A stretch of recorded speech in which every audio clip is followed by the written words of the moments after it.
আসসালামু আলাইকুম ওরহমতুল্লাহ। তোমরা কেমন আছো সবাই? আশা করি মহান আল্লাহর অশেষ রহমতে বেশ ভালো আছো। শুক্রিয়া শুক্রিয়া টু অলমাইটি আল্লাহ, যে মহান আল্লাহ আমাদেরকে আরও আজকে একটি চ্যালেঞ্জ ডেতে হাজির হওয়া তৌফিক দান করেছে। আজকে এটি হচ্ছে আমাদের ডে কত বলো তো?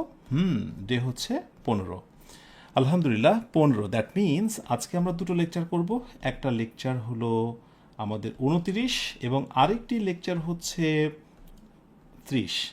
একটা কথা তোমাদের বলে দিই, আমাদের এই পুরো আয়োজনের সবচেয়ে গুরুত্বপূর্ণ তিনটা লেকচার, একটা হচ্ছে 30, 31 এবং হচ্ছে আরেকটা 32, 30, 31 অ্যান্ড 32। এই তিনটা লেকচারকে আমি বলি আমাদের এই 25 দিনে ইংরেজি শিখির হচ্ছে হার্টবিট। সেই হার্টবিটের একটা অনুষ্ঠিত হবে হচ্ছে দ্বিতীয় ক্লাস হিসেবে। সো প্রথম ক্লাসটার পর দ্বিতীয় ক্লাস অনেক বেশি ইম্পর্টেন্ট। কী নিয়ে কথা হবে আমি এখন বলবো না, ক্লাসের মধ্যে এমনি বুঝতে পারবে। আর এখন আমরা শুরু করব 29 নাম্বার ক্লাস।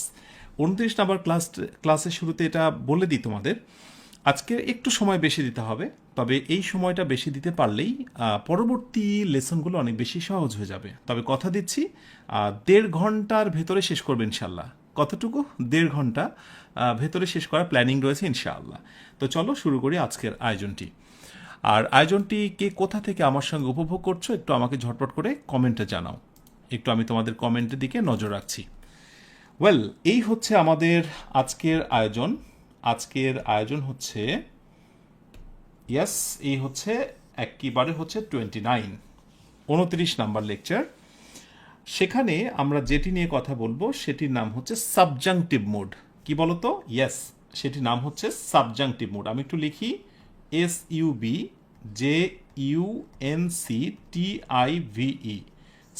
Subjunctive mood. এটা হলো একটা বাক্যের ধরন। এখন এই সাবজাংটিভ মোড নিয়ে আমরা কি ধরনের প্রশ্ন ইন ফিউচারে ফেস করতে পারি, প্রতিযোগিতামূলক পরীক্ষা কেমন প্রশ্ন আসতে পারে, স্পোকেনে এই ধরনের কথাগুলো কিভাবে বলতে হয়, এই সামগ্রিক বিষয়গুলো নিয়ে আমরা বিস্তারিত কথা বলবো। তার আগে শুরুতে একটা আমরা টেস্ট দিয়ে নিই। রাইট, স্ক্রিনে তোমরা একটা টেস্ট দেখতেই পাচ্ছ। এই টেস্টটা দিয়ে আমাদের আলোচনা শুরু হোক, কেমন?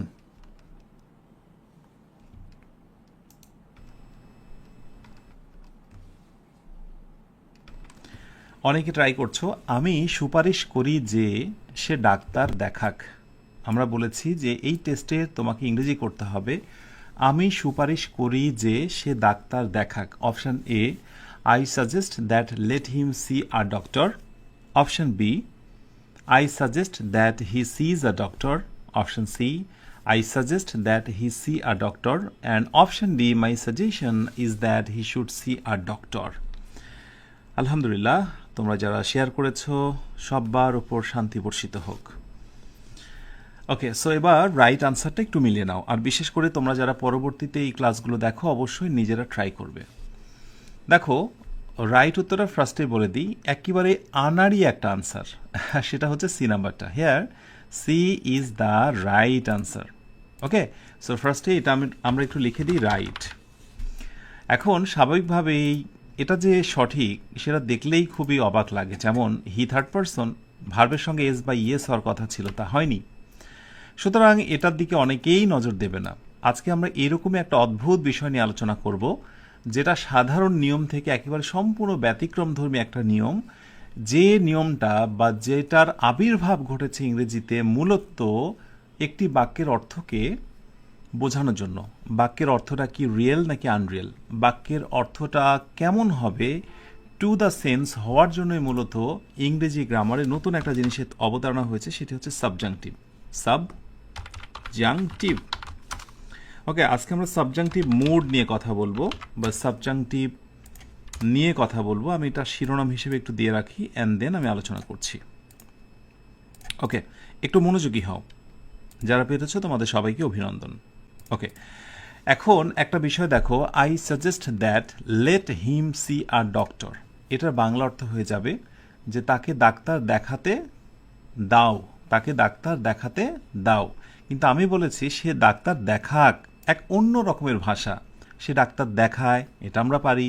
তাকে ডাক্তার দেখাতে দাও, late him see a doctor, এটা আমরা পারি। কিন্তু মানে সে ডাক্তার দেখাক, সে কথা বলুক, সে বইটি নিক, এই ধরনের যখন আমরা কোনো কিছু পরামর্শের কথা বলি, গুরুত্ব আরোপ করি, নেসেসিটি, ইম্পর্টেন্স, আর্জেন্সি প্রকাশ করি, তখনই কিন্তু মূলত সাবজাংটিভ মোডের আবিষ্কার হয়।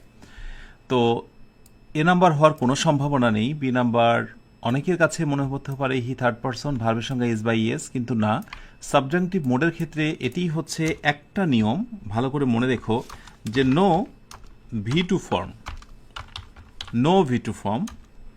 এরপরে নেক্সট 2 নাম্বার কয়েকটা কথা বলে দিই, যে কখনোই তুমি ভার্বের 2 নম্বর ফর্ম ইউজ করতে পারবে না। ওকে, এরপরে হচ্ছে নো মডাল ভার্ব, তুমি কখনো আজকের এই নিয়মে মডাল ভার্ব ব্যবহার করতে পারবে না। এরপরে তুমি হচ্ছে no auxiliary verb plus not, অর্থাৎ অক্সিলারি ভার্বের পরে তুমি কখনো নট ইউজ করতে পারবে না। তোমাকে ডিরেক্টলি যেটা করতে হবে সেটি হচ্ছে নো। মডেল ভার্বের পরিবর্তে ভার্বের বেস ফর্ম, আর V2 এর পরিবর্তে ভার্বের বেস ফর্ম। অর্থাৎ সাবজেক্ট যেমনই হোক না কেন, থার্ড পারসন হোক, যেটাই হোক না কেন, ভার্বের সঙ্গে তুমি এস বাই এস দিতে পারবে না, অলওয়েজ V1। বাক্যটা তুমি যদি নেগেটিভ করতে চাইতে তাহলে বলতে হতো he not see a doctor, directly তোমাকে নট দিতে হতো, he not see a doctor, he does not, he will not, বা মডেল ভার্বও ব্যবহার করা যাবে না। সো এই 3টি কথা তোমরা মনে রেখো, যেটা সাধারণ নিয়মের ক্ষেত্রে প্রযোজ্য। আমরা এই ব্যতিক্রম নিয়মগুলো দেখব। ওকে, সো এখন আমরা সাবজাংটিভ এর একটু গভীরে প্রবেশ করার চেষ্টা করি। তাহলে সাবজাংটিভের ক্ষেত্রে কোনো মডেল ভার্ব ব্যবহার হয় না, এবং সেই কারণেই কিন্তু আমরা মডেল ভার্ব নিতে পারিনি। ক্লিয়ার? এই 3টি কনসেপশন একটু ভালো করে মাথায় রেখো। ওকে, সো আমরা আর একটা টেস্টে যাই, একটু খেয়াল করে দেখি সবাই। টেস্টটা হচ্ছে যে ইট ইজ ইম্পর্টেন্ট দ্যাট, একটু মনোযোগী হও, ইট ইজ ইম্পর্টেন্ট দ্যাট, যে he is on time. Okay, আরেকটি বাক্যতে বলা হলো it is important that he be on time. Okay, এখন কোন বাক্যটা সঠিক এটি বোঝার জন্য তোমাকে আমি যে জায়গাটা নিয়ে যাব, যে এই সাবজাংটিভ মোড চেনার জন্য বিশেষ কিছু নাউন শব্দ জানা খুব জরুরি। এরপর বিশেষ কিছু ভার্ব, এর সঙ্গে রয়েছে বিশেষ কিছু অ্যাডজেক্টিভ। এই 3 ক্যাটাগরি শব্দ তোমাকে মুখস্থ করতে হবে। যদি এই শব্দগুলো থাকে প্লাস ডট ডট ডট, এরপর যদি দ্যাট ক্লজ থাকে, অর্থাৎ দ্যাট যুক্ত যদি কোনো বাক্য থাকে, ভালো করে মনে রেখো, নির্দিষ্ট কিছু শব্দ যেটা আমি একটু পরে তোমাকে দেখাবো, সেই শব্দগুলোর সাথে যদি তুমি কখনো দ্যাট ক্লজ পাও, নির্দিষ্ট শব্দ যেটার একটা আমি দিয়েছি, এটার বিস্তারিতগুলো আমি দেখাচ্ছি, এর সঙ্গে থাকবে that clause. Okay, that clause যদি কখনো থাকে তাহলে তার নাম হবে সাবজাংটিভ মোড, এবং সে এই 3টা নিয়মের মধ্যে থাকবে। তাহলে দেখো তো, ইট is important that he is on time কখনো কি ইজ হতে পারে না। এম ইজ আর ওয়াজ আর জন্ম হয়েছে কোথায় থেকে এটা তোমাকে জানতে হবে। এটার মূলটা কি? এটা মূল হচ্ছে বি ভার্ব মানেই কিন্তু এম ইজ আর, তার মানে এম হবে না, ইজ হবে না, আর হবে না, ওয়াজ হবে না, ওয়ার হবে না, সেখানে হবে একেবারে ডিরেক্ট বি। কেমন একটা বেমানান না? খুবই বেমানান, এবং এটি হচ্ছে রাইট আনসার। তাহলে এটা বাংলাটাকে একটু ফিল করো। ইট is important that he be on time, এটি গুরুত্বপূর্ণ যে সময় মতো থাকুক, সময় মতো আসুক, থাকুক আসুক, এমন অর্থেই মূলত সাবজাংটিভের আবির্ভাব। এখন আমি তোমাদের যেটি করব, যে সাবজেক্ট, নাউন, ভার্ব এবং অ্যাডজেক্টিভ জাস্ট তোমাদের মুখস্থ করতে বলবো। এই শীটটা তোমরা যারা পেইড ব্যাচে যুক্ত আছো, আমি সেখানে ক্লাসটি শেষ হলেই আমি তোমাদের সাথে সেটা শেয়ার করব। তোমাদের কাজ হচ্ছে এখানে যে শব্দগুলো রয়েছে নাউন, এগুলো মুখস্থ করে নাও। অ্যাডভাইস, ডিমান্ড, ডিজায়ার, ইম্পর্টেন্স, ইনসিস্টেন্স, এখানে যে শব্দগুলো রয়েছে নাউন। এরপর ভার্ব, এটা মুখস্থ রাখতে হবে। অ্যাডভাইস, অর্থাৎ অ্যাডভাইস কখনো কখনো নাউনও হতে পারে, ভার্বও হতে পারে। আস্ক, কমান্ড, ডিমান্ড, এই শব্দগুলো মুখস্থ রেখে দিতে হবে। এরপরে হচ্ছে কিছু অ্যাডজেক্টিভ, ক্রুশিয়াল, এসেনশিয়াল, ইম্পর্টেন্ট, ইত্যাদি ইত্যাদি। তার মানে এই 3 ক্যাটাগরির শব্দ যদি তুমি কোথাও দেখতে পাও, ওকে, এই 3 ক্যাটাগরি শব্দ, নাউন, এই ভার্ব, এই অ্যাডজেক্টিভ, এবং তারপরে যদি দ্যাট ক্লজ দেখতে পাও, কি ক্লজ? দ্যাট ক্লজ বা দ্যাট যুক্ত বাক্য দেখতে পাও, ইজ ইকুয়াল টু ধরে নিতে হবে এটা সাবজাংটিভ নিয়মের মধ্যে পড়ে গেছে। তখন আমরা ওই 3টা রুল এখানে প্রযোজ্য করব। অর্থাৎ সর্বদাই বেস ফর্ম, কখনো মডাল ভার্ব ইউজ হবে না, এবং নেগেটিভ করতে চাইলে সরাসরি নট দেব আমরা। Do not, does not, shall not, will not এগুলো করতে পারবো না। আপাতত প্রাথমিকভাবে তোমাদের হয়তোবা একটু বিরক্ত মনে হতে পারে, রুলসগুলো খুবই অদ্ভুত, বাট এটাই সত্য। সো দেখো, মাই রিকমেন্ডেশন, এই শব্দগুলোর মধ্যে এই যে রিকমেন্ডেশন শব্দটি আমি নিয়েছি। Okay, so my recommendation is that, that clause বাধ্যতামূলক। আমার সুপারিশ হলো যে আমার সুপারিশ হলো যে তাকে পদোন্নতি দেওয়া হোক। খুবই চমৎকার, এই যে হোক, রাইট। আই অ্যাডভাইস দ্যাট, আমি পরামর্শ দিই যে শি স্টে হোম, আমি পরামর্শ দিই যে সে বাড়িতে থাকুক। দেখেছ, থাকুক। এরপর ইট is urgent that she receive the message, এটি জরুরি যে সে বার্তাটি গ্রহণ করুক। থাকুক, করুক, নিক, দিক, হ্যাঁ, এই টাইপের অর্থের ক্ষেত্রেই বেসিকলি সাবজাংটিভের আবির্ভাব। আর হিয়ের পরে দেখো ইজ হয়নি, সরাসরি be. She third person, stays হওয়ার কথা ছিল, কিন্তু তারপরে stay. It is urgent that she receives হওয়ার কথা ছিল, কিন্তু তা নয়। এবং বিভিন্ন প্রতিযোগিতামূলক পরীক্ষাতে প্রশ্নগুলো কিভাবে আসে একটু দেখতে চাও? আচ্ছা দেখো, যেমন ধরো একটা টেস্ট আসলো, টেস্টে দুটো অপশান করে দিল, চারটা অপশান থাকবে, কিন্তু আমি তোমাকে দিচ্ছি দুইটা অপশান। একটা হচ্ছে শি রিসিভস এবং আরেকটা হচ্ছে রিসিভ। ট্রু সেন্স থেকে বলো তো যে তুমি কোন আনসারটা দিতে। হ্যাঁ, জানা থাকলে তো অবশ্যই তুমি কোনটা দিতে সেটা সত্য কথা, কিন্তু জানা না থাকলে সম্ভবত কোন আনসারটি তুমি দিতে। আমাদের অ্যাজ ইউজুয়াল রুলে কিন্তু এটাই বলা হয়, সাবজেক্ট থার্ড পারসন হলে, হি, শি বা কোনো নাম হলে ভার্বের সঙ্গে এস বাই এস হয়ে যায়, এবং সেদিক থেকে অনেকেই হয়তো বি নাম্বারটাকে রাইট বলবে। কিন্তু যেহেতু ওই নির্দিষ্ট শব্দগুলো রয়েছে যেগুলো আমি মুখস্থ করতে বললাম, আর্জেন্ট হচ্ছে তার ভিতরে একটা, দেখি তো রয়েছে কিনা অ্যাডজেক্টিভের ভিতরে আর্জেন্ট, হ্যাঁ এই তো আর্জেন্ট। সো যেহেতু রয়েছে, অতএব এটি সাবজাংটিভ মোড, আর সাবজাংটিভ মোডে কখনোই ভার্বের সঙ্গে এস বাই এস হবে না, বেস ফর্ম হবে। অর্থাৎ রাইট উত্তর হচ্ছে এইটা। ওকে, এই হচ্ছে সাবজাংটিভের মূল কথা। সো ক্লাসটি শেষ করেই আমি চাইবো যে যেটা মুখস্থ করতে বললাম একেবারে টানা মুখস্থ করে নেবে, কেমন? আচ্ছা, এবার যে জায়গাটায় ছিলাম সেই জায়গাটা একটু ফিরে আসি। ওকে, এখন এই যে বাক্যটা, এখন আমি আরেকটা বাক্য তোমাদের সামনে উপস্থাপন করছি, সেটি হচ্ছে ইট ইজ, ধরো said, it is said that, এখন he filling in the gap, he filling in the gap, তারপরে ধরো সামথিং। এখন অপশান এতে বলা হলো যে ইজ অন টাইম, অপশান বিতে বলা হচ্ছে বি অন টাইম। বলো তো এই কোশ্চেনের আনসার তুমি কোনটা রাইট বলবে? একটু আগে আলোচনা এবং আমার এখন পর্যন্ত যা আলোচনা হয়েছে সে প্রাপ্ত ধারণা থেকে বলো, ইট is said that he is on time or he be on time, which will be the correct answer? ঝটপট করে একটু জানাও দেখি। দেখো, নর্মালি আমরা এখানেও একই বাক্য দিয়েছিলাম, কিন্তু পার্থক্য হচ্ছে যে এই জায়গাটা ইট ইজ ইম্পর্ট্যান্ট ছিল, ওই শব্দগুলো 3 শ্রেণীর শব্দের ভিতরে মুখস্থ, কিন্তু এখানে দেখো সেইডের ইম্পর্ট্যান্টের পরিবর্তে বা ওই ধরনের শব্দের পরিবর্তে আমি বসিয়েছি সেইড, অন্য কিছু। সুতরাং ইট is said that he is on time, এটা এবার সাধারণ নিয়মের মধ্যেই থাকবে। তার মানে একটা জিনিস বুঝতে পারছো যে ওই তিন শ্রেণীর শব্দ, নাউন, ভার্ব, অ্যাডজেক্টিভ মুখস্থ রাখা কত জরুরি। শুধুমাত্র ওই শব্দগুলোর পরে যদি দ্যাট বসে তবেই কেবলমাত্র এই 3টি নিয়ম প্রযোজ্য, এছাড়া অন্যান্য ক্ষেত্রগুলোতে একেবারে সাধারণ নিয়ম। মনে থাকবে? আশা করি বেসিক জিনিসটা তোমরা বুঝে গেছো। এই হচ্ছে সাবজাংটিভ। এখন সাবজাংটিভের ক্ষেত্রে subjunctives are of two types. Basically subjunctive হচ্ছে 2 ধরনের। মনে রেখো, সাবজাংটিভ হচ্ছে কয় ধরনের? 2 ধরনের। নাম্বার 1, 1 নাম্বার হচ্ছে present subjunctive. Present, P-R-E-S-E-N-T, present subjunctive, sub যে ইউএনসিটিআইভি, সাবজাংটিভ। আর নাম্বার 2 হলো পাস্ট সাবজাংটিভ, অর্থাৎ সারা জীবনই সবসময় প্রেজেন্ট হবে এরকম না, পাস্টও হতে পারে ভার্বের, সেটা আমি দেখাবো তোমাদের। Past subjunctive.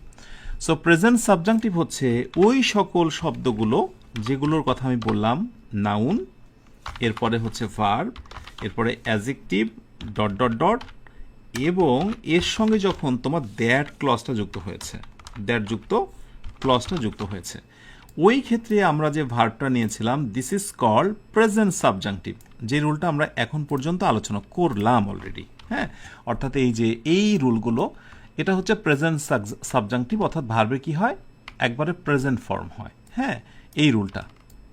But past subjunctive জিনিসটা কি? পাস্ট সাবজাংটিভ জিনিসটা হচ্ছে এরকম যে ধরো আমি বললাম যে if I were you, if I were you, আমি যদি তুমি হতাম, ওকে, তাহলে আই উড কি বলবো, অ্যাপোলোজাইজ, তাহলে আমি ক্ষমা চেতাম। ধরো বললাম অ্যাপোলোজাইজ, জাইজ না, জিআই জেডি, হ্যাঁ ঠিক আছে জেডি। এইবার বাক্যটা একটু তোমরা দেখো, সেটা হলো যে ইপের পরে কিন্তু দেখো আমি সাবজেক্টের পরে অয়ার নিয়েছি, okay. So if I were, so যেগুলো এরকম হাইপোথেটিক্যাল বা কল্পনাপ্রসূত বাক্যগুলো থাকে, কল্পনামূলক বাক্য, যেমন আমি যদি তুমি হতাম তাহলে আমি ক্ষমা চাইতাম, তার মানে আমি তুমিও হইনি, ক্ষমা কিন্তু বাস্তবেও চাইনি, এটা একেবারে একটা কল্পনা। এইরকম কল্পনামূলক বাক্যগুলোতে সাবজেক্টের পর আমরা কিন্তু বি ভার্ব নিই এবং সেটা কিন্তু পাস্ট টেন্সেই থাকে, এটা কিন্তু কি থাকে, পাস্ট টেন্সেই থাকে। শুধু ব্যতিক্রম হচ্ছে যে যখনই এই নোটটা তোমরা সংক্ষেপে করে নিতে পারো, ইফ পরবর্তী সাবজেক্টের পর, সেটা যে কোনো সাবজেক্ট হতে পারে, কোনো কথা নেই, বি ভার্ব অলওয়েজ হয়ে যায় অয়ার, অলওয়েজ হয়ে যায় অয়ার।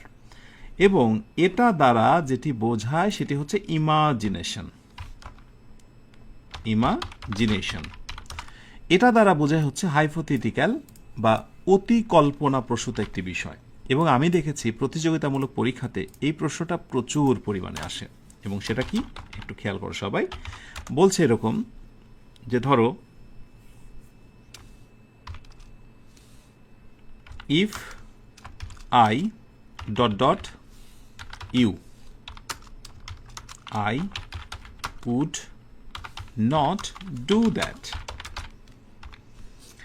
এখন অপশন হিসেবে সাধারণত বলা হয় যে ইফ আই ওয়াজ হবে নাকি অপশন বিতে ওয়ার হবে। তো দেখো, যারা শুধুমাত্র এইটুকু জানো যে আয়ের পরে ওয়াজ হয় তারা তো ওয়াজই বসিয়ে ফেলবে, কিন্তু যখন সেটা কল্পনামূলক হয় বাক্যগুলো এবং তুমি এটাকে অন্য কথায় বলতে পারো ইমাজিনেশন অর সেকেন্ড কন্ডিশনাল, আমরা যখন কন্ডিশনাল সেন্টেন্স দেখব সেখানে আরও ক্লিয়ার হব, একটু ছোট্ট করে দেখে রাখো conditional. Well, so second conditional বা এই হাইপোথেটিক্যাল বা ইমাজিনেশন হয় সেখানে যে কোনো সাবজেক্টের পর ইফ যুক্ত সাবজেক্টের পর বি ভার্ব সর্বদাই হয়ে যায় অয়ার। এবং আমি বিশ্বাস করি আজকের পর এই আনসারটা তুমি অনেক কনফিডেন্সের সঙ্গে দেবে, মনে থাকবে। ব্যাস, এই হচ্ছে মূলত কল্পনা। আচ্ছা, এবার একটা টেস্ট দিই, দেখি তোমরা ঠিকঠাক মতো পারছো কিনা। বলো তো, আই উইশ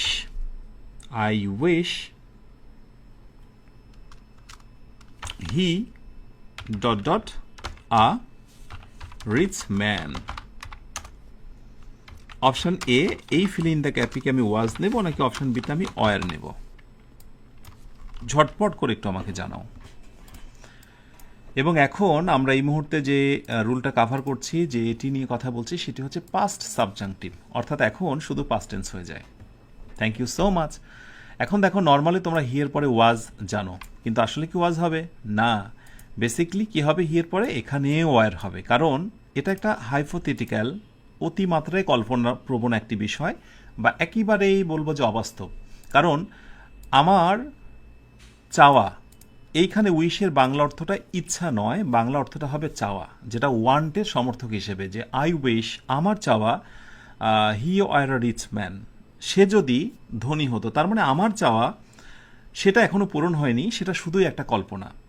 ওকে, সো এরকম কল্পনামূলক বাক্যতে বি ভার্ব পরবর্তী কি হবে, অয়ার হবে, যেটাকে আমরা বলতে পারি imaginative fact or unreal fact or hypothetical matter. মনে থাকবে, এই তিনভাবে আমরা মূল্যায়ন করতে পারি। এখন শর্টকাটে যদি বলি যে পাস্ট সাবজাংটিভ, দ্যাট মিনস এর স্ট্রাকচার হচ্ছে ইফ যুক্ত এবং আই উইশ যুক্ত, এই দুইটা, ইফ যুক্ত এবং আই উইশ যুক্ত। সো আমি আরেকটা নোট করে দেবো তোমাদের, এই নোটটা তোমরা একটু করে নিতে পারো, এবং সেটি হচ্ছে ইভ যুক্ত এবং হচ্ছে I wish is equal two, এটাকে বলবো আমি পাস্ট সাবজাংটিভ, মানে এক্ষেত্রে পাস্ট হতে পারে কিন্তু ভার্বের সর্বদাই হচ্ছে ওয়ার বসবে, কখনো ওয়াজ বসবে না। ব্যাস, এটা মনে রেখো। এর সঙ্গে সাবজাংটিভের সঙ্গে আরও কিছু গুরুত্বপূর্ণ বিষয় রয়েছে যেগুলো আমি একটু তোমাদের ডিসক্রাইব করছি, একটু ভালো করে দেখো। যেমন আমি যদি এই দুইটা বাক্য দিয়ে বলি, এখন পর্যন্ত যে আলোচনা হয়েছে যে it is recommended, it is recommend, COMM হবে, হ্যাঁ, it is recommended that he fill in the gap attend, okay. So এখন অপশানে আমি বললাম যে হিয়ের পরে আমরা কি fill in the gap, আমরা কি হিয়ের পরে অ্যাটেন্ড নেব? অপশন বিতে আমি শুড অ্যাটেন্ড নেব, SHOULD, শুড ATT অ্যাটেন্ড নেব। একটা মজার জিনিস তোমরা জেনে রাখো, এখনই আমি তোমাদের যে রুলসটা করিয়েছি, ইট ইজ রিকমেন্ডেড দ্যাট, এই শব্দগুলো এবং তারপরে দ্যাট ক্লজ, তো স্বাভাবিকভাবেই তোমরা কিন্তু জেনেই আছো যে সাবজেক্টের পর ভার্বের বেস ফর্ম হবে, যেটাকে বলা হচ্ছে প্রেজেন্ট সাবজাংটিভ। ইটস ওকে, এবং সে অনুযায়ী হয়তো বা তোমরা অ্যাটেন্ডটাকে রাইট উত্তর নেবে। কিন্তু তোমরা মনে রেখো, খুব ভালো করে কথাটা শুনে রাখো, যে যদি তোমরা কখনো উচিত অর্থে, উচিত শুড মানে কি উচিত না, উচিত অর্থে তোমরা যদি সাবজাংটিভের ওই শব্দগুলো দেখতে পাও, তাহলে দুইটা আনসারই রাইট হবে। তোমরা যদি অ্যাটেন্ড আনসারটা করো, ভালো করে দেখো, তাহলে এই রুলসটাকে বলা হবে আমেরিকানস, দ্যাট মিনস আমি শর্টকাটে এ দিলাম।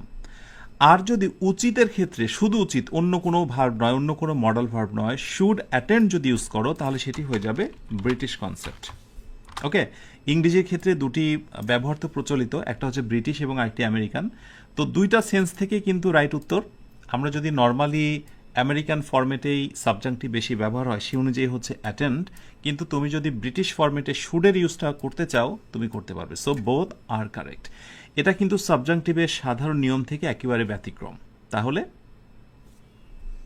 এটি সুপারিশপ্রাপ্ত যে সে অ্যাটেন্ড হোক, বা তার অ্যাটেন্ড হওয়া উচিত, ওকে। সো দুই রকমের অর্থ। আমি প্রথমেই বলে শুরু করেছিলাম যে অর্থের ব্যাপারটাকে যদি তুমি প্রাধান্য না দাও বা অর্থ যদি না বোঝো, তাহলে তোমার কাছে বারে বারে ক্ষণে ক্ষণে মনে হবে সাবজাংটিভের কী বা দরকার ছিল আগমনের। সাবজাংটিভের এই স্ট্রাকচারের সাথে বাংলা অর্থের একটা চমৎকার সম্পর্ক রয়েছে, okay. Thank you so much. অনেকেই বলছো A and B, A for American, B for British, clear? আচ্ছা, এরপরে আমি আরেকটি টেস্ট দিই তোমাদেরকে, যেটি জানাশোনা বিষয়। ধরো একটি বাক্য দিলাম যে হি ওর, মানে পাস্ট টেন্স, পরেছিল আ রেইনকোট, সে একটি রেইনকোট পরেছিল, lest, okay, fill in the gap, wait. আমরা সাবজাংটিভের একটু বাইরে এসে কথা বলছি, he wore a raincoat lest wait. এখন অপশানে আমি কি নেব?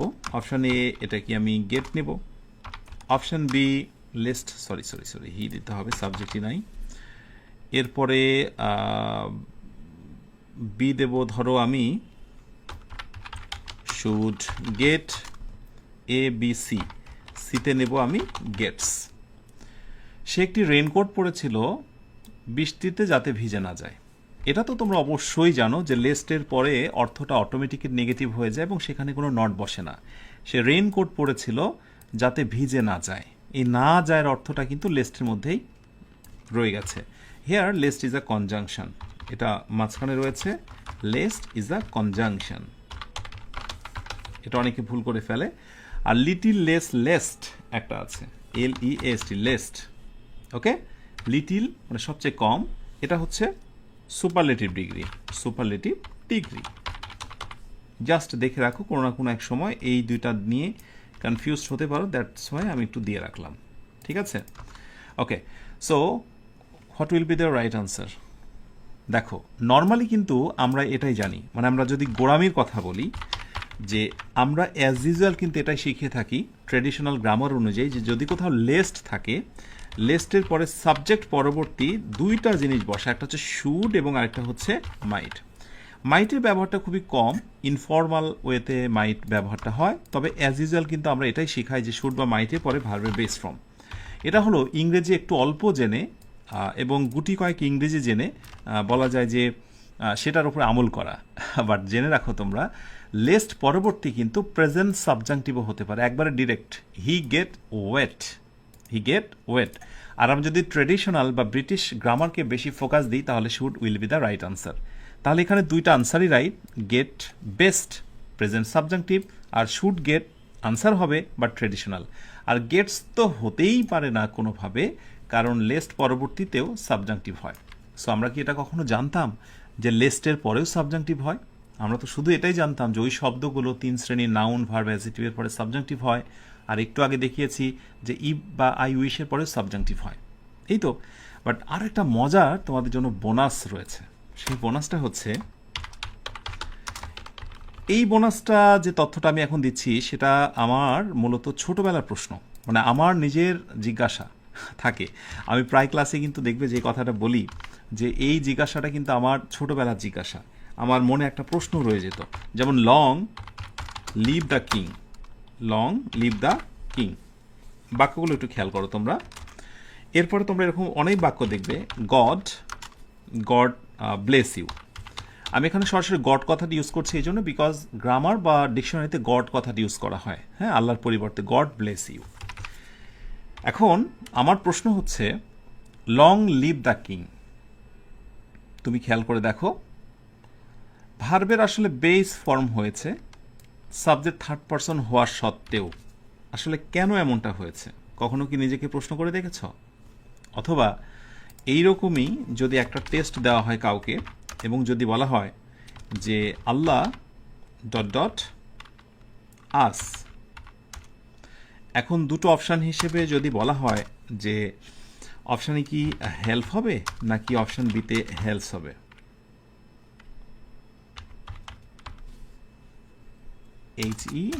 HELPS, হেল্পস হবে। তাহলে স্বাভাবিকভাবে মোস্ট অফ দি স্টুডেন্ট এটা ধরে নেবে আল্লাহ নাম অলমাইটি আল্লাহ, অতএব আমরা বেসিকলি কি দেব, হেল্পস করব। আমি রাইট? কিন্তু না, তোমরা মনে দেখো যে সাবজাংটিভের ক্ষেত্রে কিছু ফিক্সড এক্সপ্রেশন আছে, ফিক্সড কিছু expression, fixed expression of subjunctive, অর্থাৎ সাবজাংটিভের মতোই কিছু ফিক্সড এক্সপ্রেশন আছে যেটা বহুকাল ধরে ইংরেজিতে ওয়ার্ডের মতো, প্রবাদ প্রবচনের মতো, অলঙ্কার শাস্ত্রের মতো, লিটারি টার্মের মতো, ওই সিমিলি, অক্স মানে মেটাফর ইত্যাদি এইরকম যে ধারণাগুলো ইংরেজিতে থেকে গেছে, এবং তার ভিতরে এরকম কিছু শব্দ, লিভ লং দ্য কিং, এগুলোকে সাবজাংটিভের অন্তর্ভুক্ত করা হয়। গড ব্লেস ইউ, আল্লাহ তোমার মঙ্গল করুক, হ্যাঁ, ঈশ্বর তোমাকে মঙ্গল করুক, এই ধরনের কথাগুলো। আল্লাহ হেল্প আস, তো এই আল্লাহ তোমাদের সাহায্য করুক, হ্যাঁ, আল্লাহ আমাদের সাহায্য করে এরকম নয়, আল্লাহ তোমাদের সাহায্য করুক, বা আল্লাহ আমাদেরকে সাহায্য করুক বা করুন, ঠিক আছে। এই জাতীয় কথা অর্থে বেসিক্যালি কি হয়, প্রেজেন্ট সাবজাংটিভ হয়। থার্ড পারসন নাম হওয়া সত্ত্বেও আমরা ভার্বের সঙ্গে এস বাই এস দিতে পারি না। এবং ইংরেজিতে যে অনেকগুলো এরকম শব্দ তোমরা তা দেখো তা নয়, ওই ঘুরে ফিরে কয়েকটাই, আমি যে কয়টা অলরেডি দেখো 3-4টা ইউজ করে ফেললাম, এগুলোই। সো এটা হচ্ছে ছোটবেলা আমার অনেক জিজ্ঞাসা ছিল এই বিষয়টা নিয়ে, মাঝে মাঝে মনে হতো যে আসলে কোথা থেকে এই ঘটনা ঘটে। It's all about subjunctive. আলহামদুলিল্লাহ, এবং প্রথম লেকচার কিন্তু শেষ হয়ে গেল, দেখেছো, চোখের নিমিষে শেষ হয়ে গেল। একটু কষ্ট করলেই চমৎকার কিছু পাওয়া যায়। যেমন তোমরা মাঝে অনেক উদাসীন হয়ে গিয়েছিলে, ভাবছিলে এত লম্বা ক্লাস কিভাবে শেষ করব, কিন্তু এখন দেখো বেশ মজার এবং টুইস্ট ক্লাসগুলো অল্প সময়ে শেষ হয়ে যাচ্ছে। আলহামদুলিল্লাহ, প্রথম লেকচার শেষ করলাম। দ্বিতীয় লেকচারের আহ্বান, মাঝে ছোট্ট একটু বিরতি, অল্প সময়ের 3-4 মিনিট, একটা নাশিদ প্লে করব, এরপর আমরা আবারও দ্বিতীয় ক্লাসে ফিরে আসব। বাট এটা বলে দিই, এই পুরো আয়োজনকে তুমি যদি বলো গুরুত্বপূর্ণ কিছু একটা, তাহলে আমি বলবো এখন, অর্থাৎ লেকচার পরবর্তী যেটা অনুষ্ঠিত হতে যাচ্ছে, লেকচার 30, এটাকে আমরা বলছি হার্টবিট। একবারের হার্টবিট, এবং এরপরে 31 এবং হচ্ছে 32, এই তিনটা লেকচার কোনোভাবে একটি সেকেন্ডও অমনোযোগী অবস্থা প্রকাশ যেন না পায়। ওয়েল, সো জরুরি কাজগুলো সেরে নাও, শুরু করব বিরতি শেষেই দ্বিতীয় ক্লাস।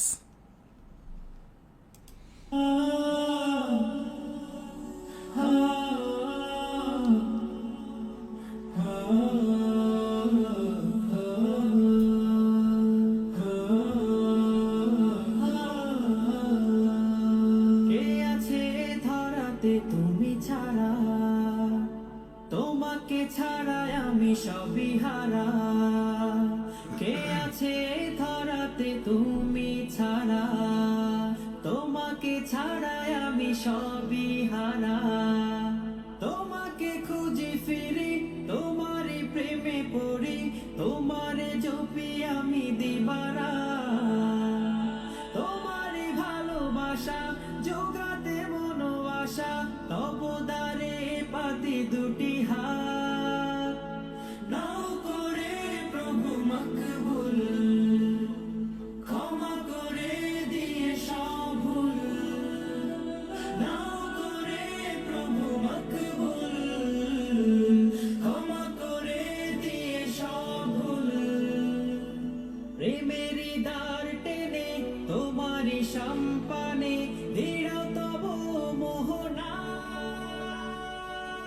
আল্লাহু আল্লাহু আল্লাহু আল্লাহু, তুমি থাকো মোর ভাবনা। আল্লাহু আল্লাহু আল্লাহু আল্লাহু, তুমি থাকো মোর ভাবনা।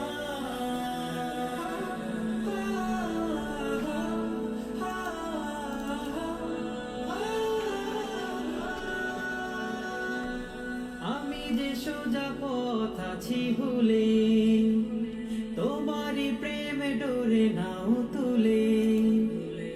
আমি যে সোজা পথ আছি ভুলে, তোমারই প্রেম ডোরে নাও তুলে।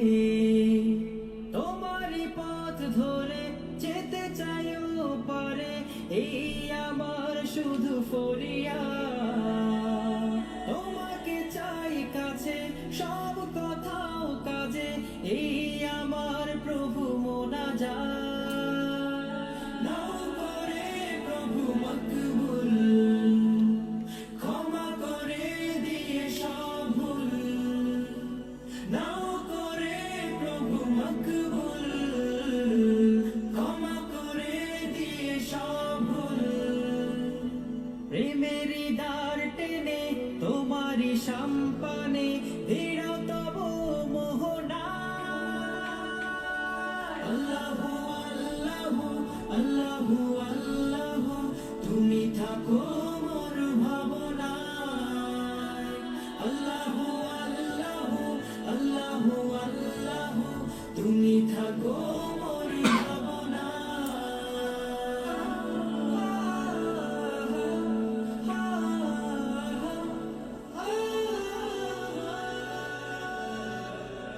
আমি যে বড় পাপী ধরায়, ক্ষমা করো তুমি আমায়। আমি যে বড় পাপী ধরায়, ক্ষমা করো তুমি আমায়। হিসাব চাও যদি চোখ হবে যে নদী, কান্না ভেসে যাবে মোহনা। চাই না বিচার আমি ওগো অন্তর যাবি, চাই রহম শুধু দয়াময়। নাও করে প্রভু মকবুল, ক্ষমা করে দিয়ে সব ভুল। নাও করে প্রভু মকবুল, ক্ষমা করে দিয়ে সব ভুল। প্রেমেরই দ্বার টেনে তোমারই সম্পানে দৃঢ় তব মোহনা। আল্লাহু আল্লাহু আল্লাহু আল্লাহু, তুমি থাকো মোর ভাবনা। Welcome back. আলহামদুলিল্লাহ, আমরা দ্বিতীয় ক্লাসে আবারও হাজির হলাম। আর এই ক্লাসটিতে আমি চাইবো তোমার শতভাগ মনোযোগ তুমি দাও। একেবারে লিখেছি আমি শতভাগ মনোযোগ, একটুও কম দেওয়া যাবে না। মনোযোগ তোমাকে দিতে হবে। যদি তোমার মনে হয় শতভাগ মনোযোগ দেবার মতো তোমার এই মুহূর্তে মনোযোগ নেই বা অভিপ্রায় রয়েছে, শতভাগ দিতে নাও পারতে পারো, তাহলে বলবো ক্লাসটি করো না। বাট ক্লাস করলে শতভাগ মনোযোগ দিয়ে ক্লাস করতে হবে, এবং বিশেষ করে 3টা ক্লাস অতিমাত্রায় মনোযোগ দিয়ে। কি কি বলো তো? একটা হচ্ছে 30 নাম্বার, একটা হচ্ছে 31 নাম্বার, এবং আরেকটি হচ্ছে 32 নাম্বার। তো এখন শুরু হচ্ছে 30 নাম্বার, ইনশাল্লাহ আগামীকাল 31 এবং 32 হবে, সেটা আগামীকালকের কথা। বাট এই মুহূর্তে এই ক্লাসটায় মনোযোগ দেওয়া খুব জরুরি। ঠিকঠাক মতো প্রস্তুত আছো কিনা মনোযোগ দেবার ব্যাপারে একটু কমেন্টে একটু ইয়েস লিখো, এবং শেষ পর্যন্ত পুরো ক্লাসটি মনোযোগ দিয়ে শুনবে, ইনশাআল্লাহ লিখে দাও। শুরু করছি এই মুহূর্তে ক্লাসটা। আশা করি শিরোনাম দেখে বুঝে নিয়েছো কোন বিষয়টা নিয়ে আলোচনা করছি। এখন আর কোনো কথা বলা যাবে না, ফুল কনসেন্ট্রেশন ক্লাসে। নং 30। ওকে, শিরোনাম দেখে বুঝতেই পারছো আলোচনা করব টেন্স নিয়ে। শুধু শুধু অযৌক্তিক কোনো ক্লাস কমেন্ট করা যাবে না, যেগুলো শুধু যৌক্তিক সেগুলো নিয়েই কথা বলতে হবে। কেমন? টেন্স শব্দটা শুনেই অনেকের মনে ভয় এসে যায়, কিন্তু আসলে টেন্স জিনিসটা কি? আমি যদি এইভাবে লিখি যে tense is related to dot dot filling in the gap. আমি ধরো একটা ফিলিং ইন দ্য গ্যাপ দিলাম যে tense is related to filling in the gap. এই ধরো আমার একটা ফার্স্ট কোয়েশ্চেন, এবং মজার কথা হলো যে এটা কিন্তু প্রতিযোগিতামূলক পরীক্ষাতে আসা প্রশ্ন। কেমন? সো এই প্রশ্নটা কিন্তু কোথাও না কোথায় এসেছে। সো দেখা যাক যে তোমরা পারছো কিনা। Tense is related to fact, B number image, C number time, D number condition. আপাতত বেসিক কনসেপ্ট তোমাদের রয়েছে কিনা ঝটপট করে একটু আমাকে জানাও দেখি। So tense is related to, tense কার সঙ্গে সম্পৃক্ত? ফ্যাক্ট, ইমেজ, টাইম আর কন্ডিশন। ইমেজ অর কন্ডিশন, বলো দেখি। মাশাআল্লাহ, এই কোয়েশ্চেন আনসার পারা মানে হলো যে টেন্সের বিষয়ে মোটামুটি একটা ছোট্ট হলেও ধারণা রাখো। সেটা হলো tense is related to time, অর্থাৎ টেন্স সময়ের সঙ্গে সম্পৃক্ত। তার মানে টেন্স কথা বলে মূলত সময় নিয়ে। তাহলে আমরা ব্যাপারটাকে যদি আরেকটু সহজ করে বলি, তাহলে ব্যাপারটি এরকম দাঁড়াচ্ছে যে টেন্স ইজ ইকুয়াল টু হচ্ছে টাইম, অর্থাৎ যেটাই টেন্স সেটাই হচ্ছে টাইম। কি মনে থাকবে? তাহলে টেন্স দেখে টেনসিত, অর্থাৎ চমকে যাওয়ার কোনো কারণ নেই। টেন্স মানে মূলত একটা সময়।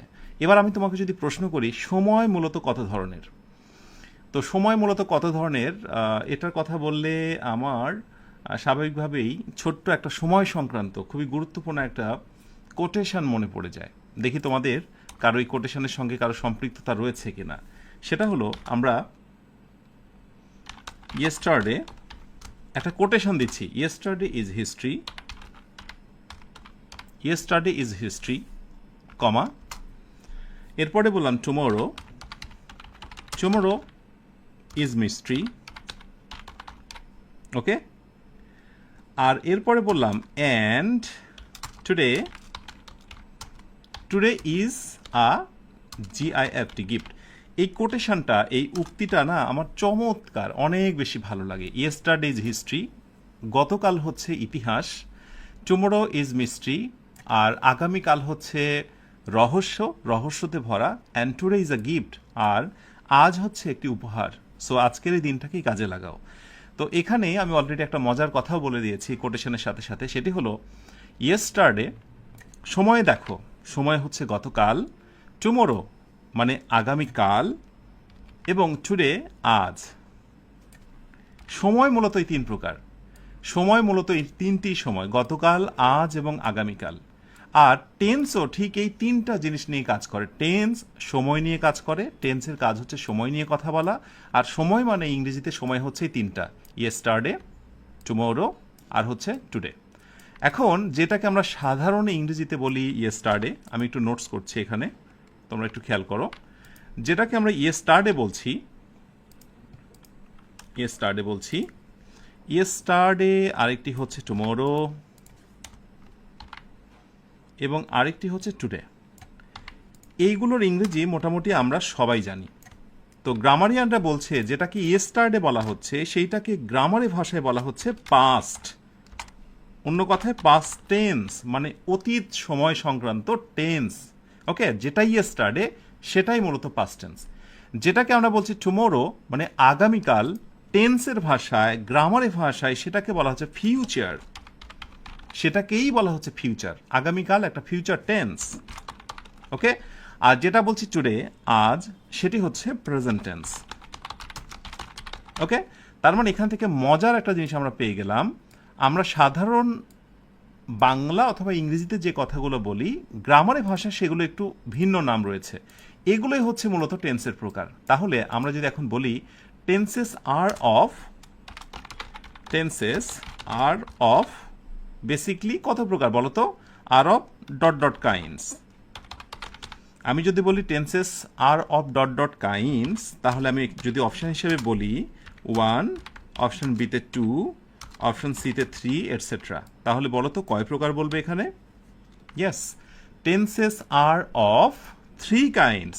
মূলত টেন্স হচ্ছে 3 প্রকার। ক্লিয়ার? ভালো করে বুঝে নাও, যেটি নিয়ে আমরা কথা বলি সময়, সেটাই হলো টেন্স। তো এখন আমি নিচে দেখা একটা সুন্দর পিকচার দিয়ে রেখেছি। মূলত টেন্সের যদি আমরা সিকোয়েন্সের কথা বলি, যদিও আমরা বলার সময় বলি যে প্রেজেন্ট, পাস্ট এবং ফিউচার, আগে বলি প্রেজেন্ট, তারপরে পাস্ট, তারপরে ফিউচার, কিন্তু আসলে মূলত পাস্ট থেকে শুরু হয়। মানে আমি এই মুহূর্তে রয়েছি, এটা হলো প্রেজেন্ট নাও, আর আমি থাকার একটু আগের ঘটনা সেটি হলো পাস্ট, এবং আমি যে জায়গাটায় যে সময় অবস্থান করছি তার একটু পরের ঘটনাই বা ঘটনাগুলোই হবে ফিউচার। তাহলে সুন্দর করে মাথায় গেঁথে নাও যারা টেন্স বোঝো না, টেন্স হচ্ছে 3 প্রকার। একটি হলো পাস্ট, আরেকটি হলো ফিউচার, এবং আরেকটি হলো প্রেজেন্ট টেন্স। এখন এটাকেই সুন্দরভাবে কোনো কোনো সময় সাজিয়ে গুছিয়ে আমরা বলি আগে হচ্ছে প্রেজেন্ট টেন্স, তারপরে পাস্ট টেন্স, তারপরে হচ্ছে future tense. It's okay, no problem, এটা নিয়ে কোনো সমস্যা নেই। যে যেমন খুশি তেমন বলুক, টেন্সের 3টা প্রকার তোমার মাথায় থাকলেই হবে। এবং সাথে সাথে এটাও যেন মাথায় থাকে যে প্রেজেন্ট মানে বর্তমানের ঘটনাগুলোকে বোঝাবে, পাস্ট মানে অতীতের ঘটনাগুলোকে বোঝাবে, আর ফিউচার মানে হলো ভবিষ্যতের ঘটনাগুলোকে বোঝাবে। এটি থাকবে তো মাথায়? ওকে, ব্যাস। এইবার আমরা টেন্সের সঙ্গে বাংলাকে একটু মেলানোর চেষ্টা করব। আমরা কিছু এক্সাম্পল আমি একটা অ্যাট এ গ্ল্যান্স একটা জায়গায় ভিউ করছি, একটা পেজে, যাতে করে তোমাদের নজরে আসে। খুব মনোযোগী হও। ইংরেজি তুমি পারো বা না পারো, অ্যাটলিস্ট একটা জিনিস শিখে রাখো, সেটি হচ্ছে টেন্স। এবং বলে রাখি, ইংরেজি না পারার সবচাইতে বড় যে কারণটা তোমার জীবনে দায়ী হয়েছে সেটি হচ্ছে টেন্সটা না পারা। এই কথাটা তোমাকে জীবনে কতবার শুনতে হয়েছে, টেন্স জানিস না, ইংরেজি পারবি না, ইত্যাদি ইত্যাদি। তো আজকে না প্রমিস করেই ছাড়ো যে টেন্সের 3টা ক্লাস হবে ধারাবাহিকভাবে, বা এই ক্লাসগুলো অর্থাৎ হচ্ছে 30, আজকের এই ক্লাসটা 31 এবং 32। ইনশাল্লাহ এই 3টা ক্লাসে যত সাধারণ নিয়ম এবং ব্যতিক্রম নিয়ম রয়েছে আমরা সবগুলো কাভার করব। কেমন? তো নর্মালি আমরা টেন্স পেলাম হচ্ছে 3টা, প্রেজেন্ট, পাস্ট এবং হচ্ছে ফিউচার। প্রেজেন্ট মানে বর্তমানের কথাগুলো, পাস্ট মানেই অতীতের কথাগুলো, আর ফিউচার মানে ভবিষ্যতের কথাগুলো। তাহলে আমি যখনই প্রেজেন্ট কথা বলবো সঙ্গে সঙ্গে মনে করতে হবে ও আচ্ছা বর্তমানে ঘটনাগুলো। আমি যখনই পাস্ট কথাটি উল্লেখ করব ভেবে নেবে ও আচ্ছা এটা অতীতের ঘটনা, গতকাল, তার আগের দিন, একটু আগে। কেমন? আর যখন বলবো ফিউচার, আচ্ছা ফিউচার মানে ভবিষ্যতের ঘটনা, ঘটবে, ঘটেনি এখনো, ঘটবে। কেমন? ওকে, এবার দেখো প্রেজেন্টেই আমরা মোটামুটি 4 ধরনের কথা বলি। প্রেজেন্টে আমরা কয় ধরনের কথা বলি? 4 ধরনের কথা বলি। সিম্পলি দেখো, আমি একটা বাংলা বলছি যে সে হাসপাতালে কাজ করে। হাসপাতালে কাজ করে, ধরো চিকিৎসক হিসেবে অথবা নার্স হিসেবে সে হাসপাতালে কাজ করে, জাস্ট করে। আমি একই কথা বলতে পারি সে হাসপাতালে কাজ করছে। তুমি খেয়াল করো, একটা হচ্ছে করে এবং একটা হচ্ছে করছে। ক্লিয়ার? আবার এই একই কথা আমি এইভাবে বলতে পারি একটা সময় যুক্ত করে যে সে 5 বছর ধরে হাসপাতালে কাজ করছে। তার মানে বর্তমানেই কাজ করছে, কিন্তু এই কাজ করাটা তার শুরু হয়েছিল 5 বছর পূর্বে, কিন্তু বর্তমানে কাজটা করছে। আবার আমি এটাও বলতে পারি সে 2018 সাল থেকে হাসপাতালে কাজ করছে, 5 বছর ধরে। আবার আমি এটাও বলতে পারি 2018 সাল থেকে। তো যখন এই কথাগুলো আমি বলছি, তুমি খেয়াল করে দেখো, কাজ করে, কাজ করছে, 5 বছর ধরে বা 2018 সাল থেকে কাজ করছে। তার মানে সবগুলোই প্রেজেন্টের কথা, কিন্তু কথা বলার ধরনগুলো আলাদা। এবং মনে রেখো, আমরা যত ধরনের কথা বলি বাংলায়, বর্তমানের যত কথা সবগুলোই এই 4টা ক্যাটাগরিতে গ্রামারিয়ানরা আলাদা করেছে। কয়টা ক্যাটাগরিতে? 4টা ক্যাটাগরিতে। যেমন আমি যদি বলি ভাত খাই, এই ভাত খাইটাকে আমি 4 ভাবে বলতে পারবো। আমি ভাত খাই এই ধরনে, আমি ভাত খাচ্ছি এই ধরনে, আমি 2 ঘন্টা ধরে ভাত খাচ্ছি, ওকে, আমি জন্মের পর 2000 বলা যায় যে 2018 সাল থেকে ভাত খাচ্ছি, কথার কথা। তার মানে যে কথায় বলো, আমি ফুটবল খেলি, আমি ফুটবল খেলছি, আমি 2 ঘন্টা ধরে ফুটবল খেলছি, অথবা সেই যে শুরু করেছিলাম 2019 সালে খেলতে, এখন পর্যন্ত আমি ফুটবল খেলছি, যে কথায় বলো না কেন সবগুলোকে তুমি 4টা ক্যাটাগরিতে ভাগ করতে পারবে। এভাবে প্রেজেন্টেরও তুমি সমস্ত কথাগুলোকে এই 4টা ক্যাটাগরিতে ভাগ করতে পারো। আবার একইভাবে পাস্টেরও, অতীতের সমস্ত কথাগুলোকে তুমি 4টা ভাগে ভাগ করতে পারো, এবং ফিউচারেরও যত কথা আছে তুমি সবগুলোকে 4টা ভাগে ভাগ করতে পারো। সো এখান থেকে একটা বিষয় মাথায় ঢুকিয়ে নাও, যেহেতু আমরা 4 ধরনের কথা বলি, এই জন্য টেন্স হচ্ছে মূলত প্রেজেন্ট টেন্স 4 প্রকার, পাস্ট টেন্স 4 প্রকার, এবং ফিউচার টেন্স 4 প্রকার। তো আমরা আগে একটা কাজ করি, আমরা ট্রান্সলেশনটা করে নিই, কেমন? যেমন আমরা যদি বলি সে হাসপাতালে কাজ করে, তাহলে আমরা বলবো যে he work at the hospital. Okay, এখন আমি জানি যে তোমাদের এখানে একটা জিজ্ঞাসা থেকে যায় যে স্যার অ্যাট কেন বসলো, এই একটা প্রশ্ন। আবার একটা প্রশ্ন আসতে পারে যে হি এর পরে ওয়ার্ক হবে নাকি ওয়ার্কস হবে। আমি জানি এই প্রশ্নগুলো তোমাদের মনে উদয় হবে, একটু হাতে রেখে দাও, সমাধান আমি দেব। যে ওয়ার্ক না হয়ে কেন ওয়ার্কস হলো, এটি হচ্ছে বেসিক জিজ্ঞাসা তোমাদের। কোনো কোনো ক্ষেত্রে ওয়ার্ক হবে, আবার ওয়ার্কস হবে, কেন হবে সেগুলো নিয়ে আমি কথা বলবো। তাহলে সে হাসপাতালে কাজ করে, he works at the hospital. মনে রাখতে হবে কর্মক্ষেত্র বোঝানোর জন্য অ্যাট ব্যবহার করা হয়েছে, রাইট? কিন্তু আমি যদি বলি যে সে হাসপাতালে, রুগী হিসেবে হাসপাতালে, তাহলে he is in the hospital. কিন্তু হসপিটালে কাজ করে, so he works at the hospital. So কর্মক্ষেত্র হিসেবে হলে অ্যাট হয়, আর যদি সেটা হাসপাতাল অর্থে হয়, রুগী রাখা দেখা, তাহলে ইন হয়। এগুলো নিয়ে বিস্তারিত অনেক কথা পরে বলা যাবে। ব্যাস, তাহলে he works at the hospital. একটা কাজ করি, এটাকে আমি একটু অন্য কালার দিই যাতে করে তোমাদের চোখে পড়ে, আর এসটাকে আমি একটু আলাদা করে দিই, বিশেষ একটা ঘটনা আছে তাই। এবার আসো, খুব মনোযোগ দিয়ে ক্লাসটা করো। সে হাসপাতালে কাজ করছে, দ্যাট মিনস চলমান। মনে রেখো, এই 2 নম্বরে যে কথাটা বলছি এটি হচ্ছে চলমান। সে হাসপাতালে কাজ করছে, আমরা ইংরেজি করব। ইংরেজিটা কি হবে বলো তো? হি মানে সে। এখন তুমি এখানে হিও দিতে পারো, তুমি চাইলে শিও দিতে পারো, ঠিক আছে? হি বা শি কোনো সমস্যা নেই, মাস্কুলিন ফেমিনিন। আচ্ছা, হি আমি বলবো ইজ ওয়ার্কিং। আমি জানি এখানেই তোমার দ্বন্দ্ব যে কেন আমি আইএনজি করলাম, এটাই তোমাকে আমি শেখাবো। ওয়েট করো। He is working at the hospital. He is working at the hospital, that means সে হাসপাতালে কাজ করছে, এটি চলমান, এখনো কাজ করছে। সে 5 বছর ধরে হাসপাতালে কাজ করছে। আচ্ছা, তাহলে কি হবে? আমি এখানে বলবো প্রথমত কাজ করছে, হি হ্যাজ কাজ করেছে, হ্যাঁ করছে বলছি আমি, করেছে। সে 5 বছর ধরে হাসপাতালে কাজ করেছে। সিম্পলি আমি এটা বলতে পারি সে হাসপাতালে কাজ করেছে। 5 বছরই আমাকে উল্লেখ করতে হবে এর কোনো মানে নেই, আমি চাইলে আমি 5 বছর কথাটা এখানে বাদ দেব, ঠিক আছে? সে হাসপাতালে কাজ করেছে, এইটুকু দিই। He has worked.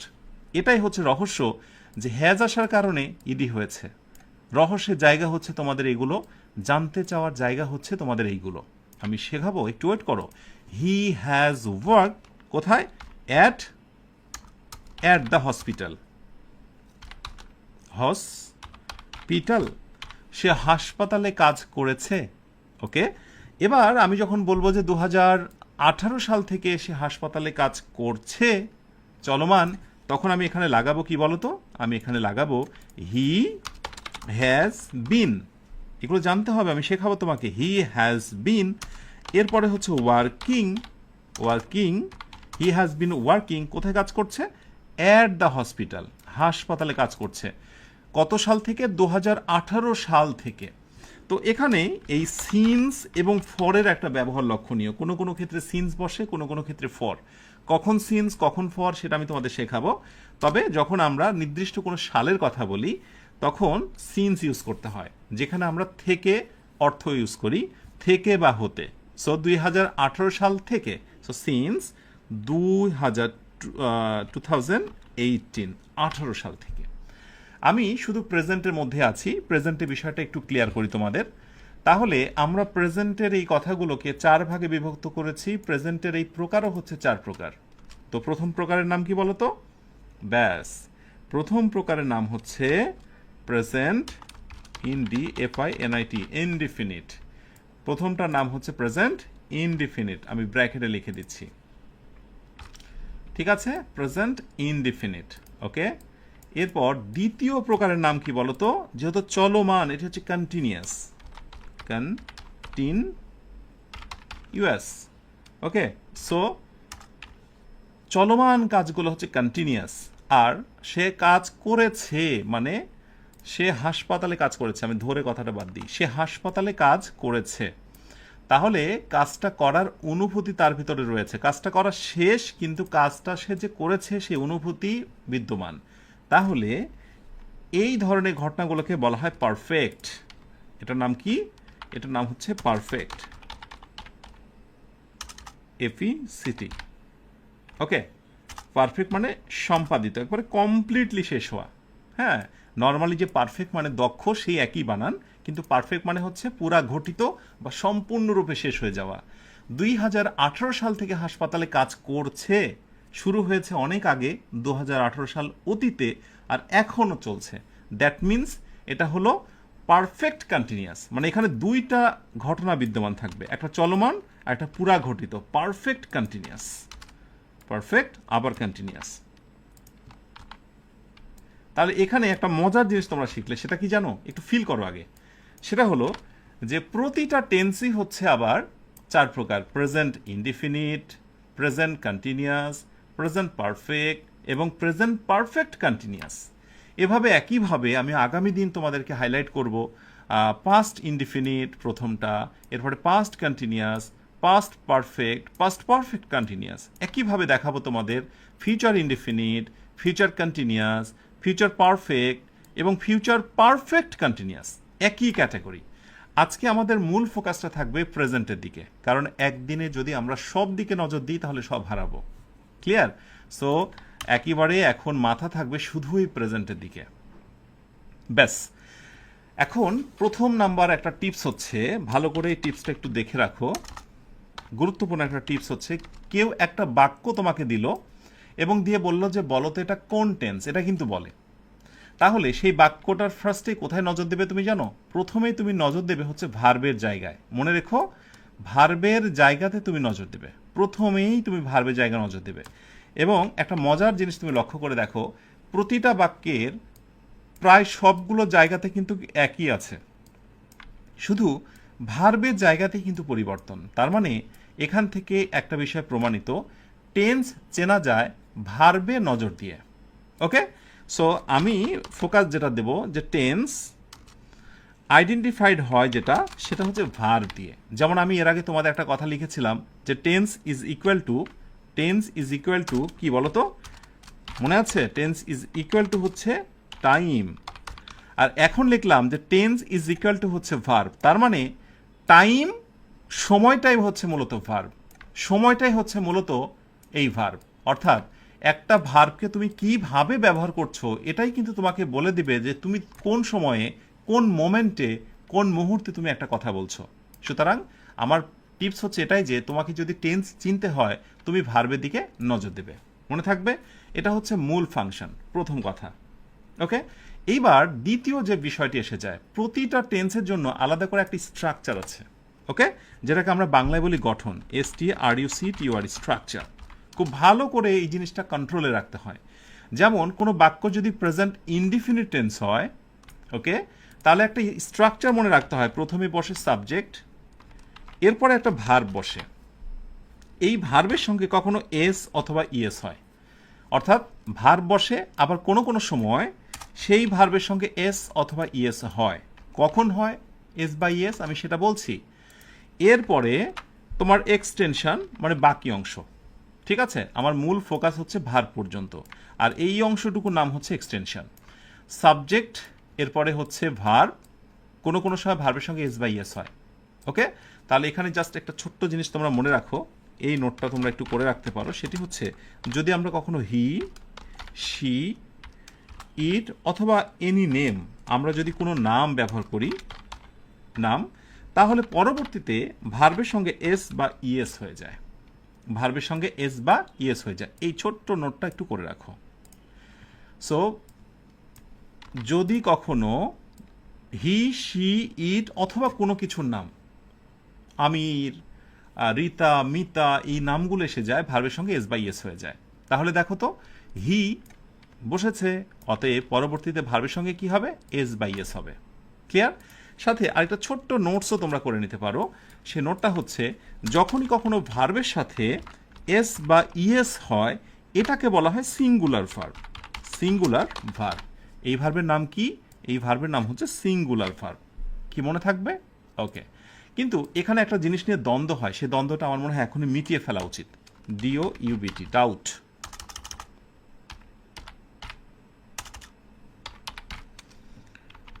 আমি শিরোনামটা দিলাম হচ্ছে ডাউট নামে। হ্যাঁ, ডাউট দিয়ে শিরোনামটা কি দেখো, শিরোনামটা হচ্ছে, একটু খেয়াল করো তোমরা, যদি আমরা কখনো নাউনের সাথে এস বা ইএস যুক্ত করি, তার নাম হচ্ছে প্লুরাল। এটা অনেকে গুলিয়ে ফেলে। যেহেতু বেসিক ক্লাস, আমাকে ছোট ছোট জিনিসগুলো দিতে হচ্ছে। নাউনের সঙ্গে এস বা ইএস থাকলে তাকে বলবো আমরা প্লুরাল। আমরা যদি একটু উদাহরণ দিই, তাহলে আমি যদি বলি হচ্ছে বুক মানে বই, একটা নাউন, এর সঙ্গে আমি যদি এস দিই বুকস, ওকে।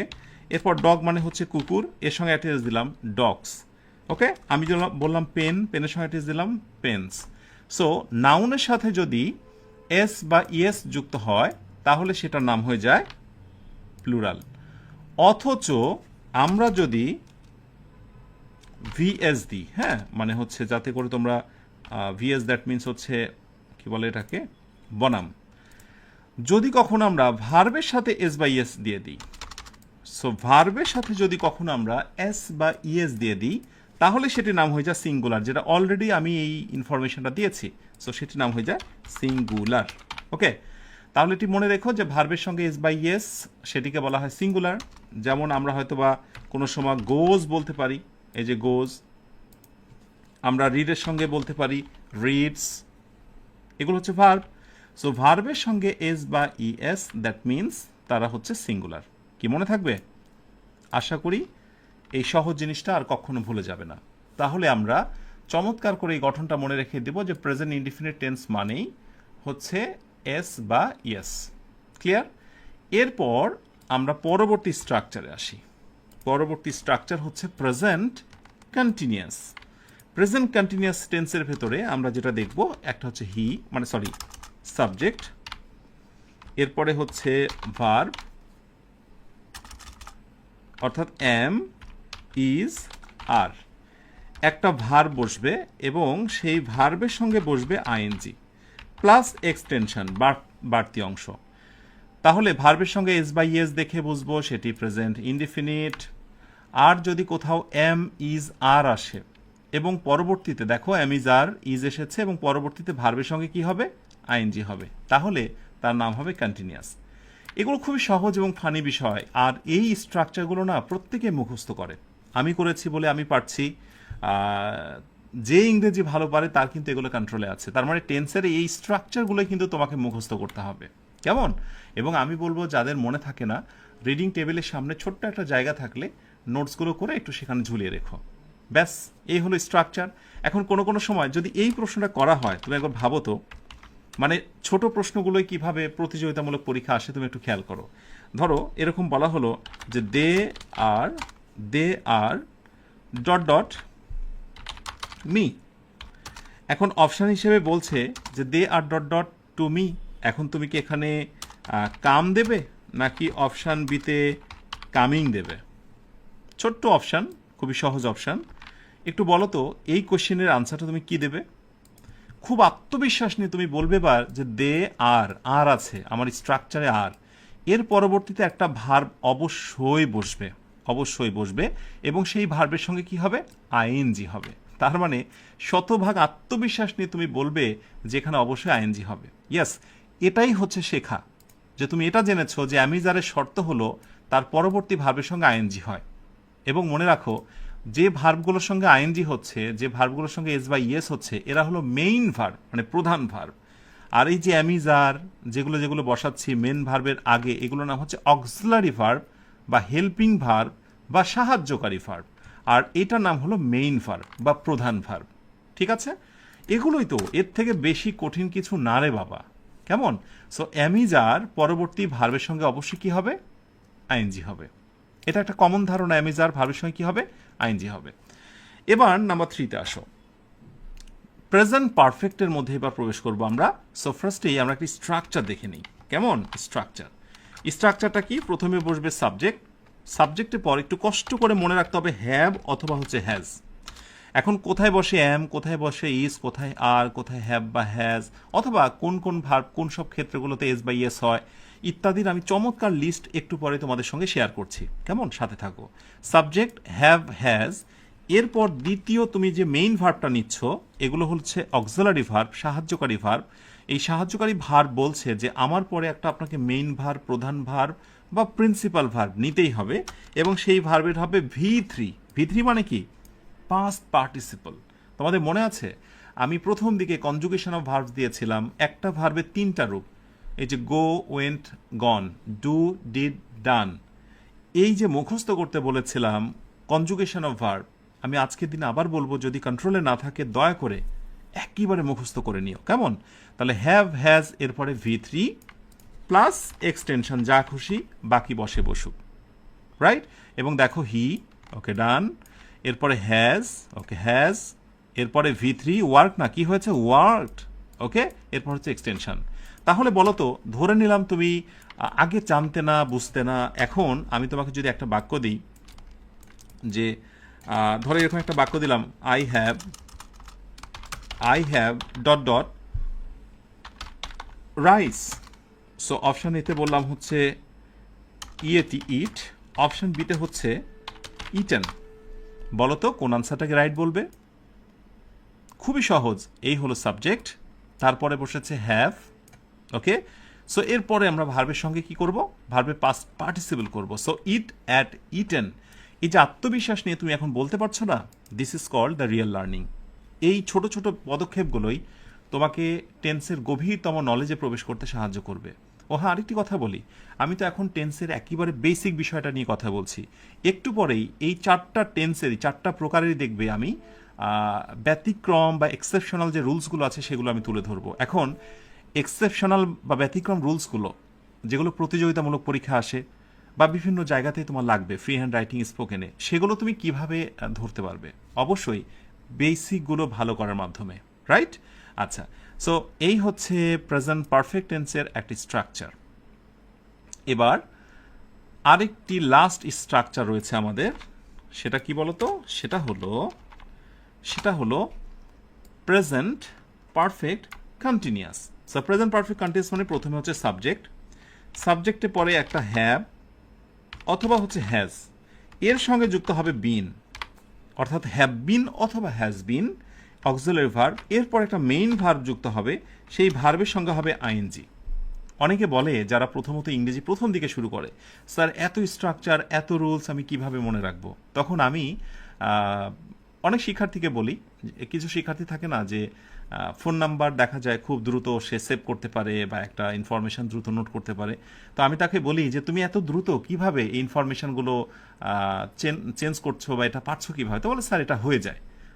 তা আমি বলি যে এইটা তুমি পারো যেমন সহজ মনে হয়, এই জিনিসটাও টেন্সের এই বিষয়টা তোমার কাছে সহজ মনে হয়ে যাবে যখন তুমি এটাকে হৃদয় দিয়ে, ভালোবাসা দিয়ে শিখতে চাই, আমি শিখেই ছাড়বো মনে করবে।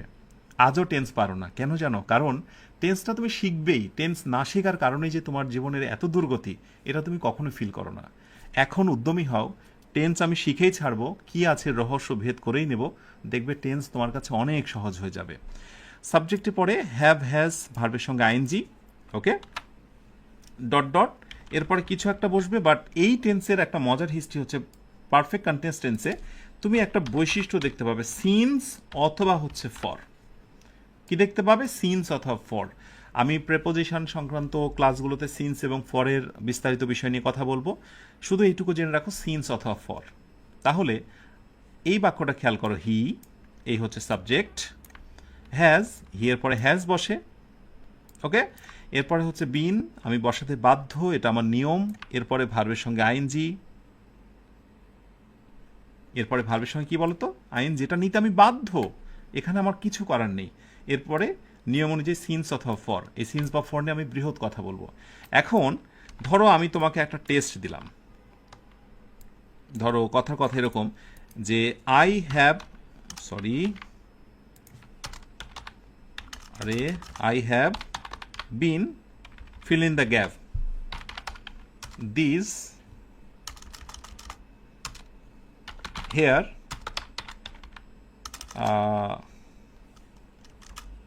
বলা হলো for 2 hours, 2 ঘন্টা যাবত।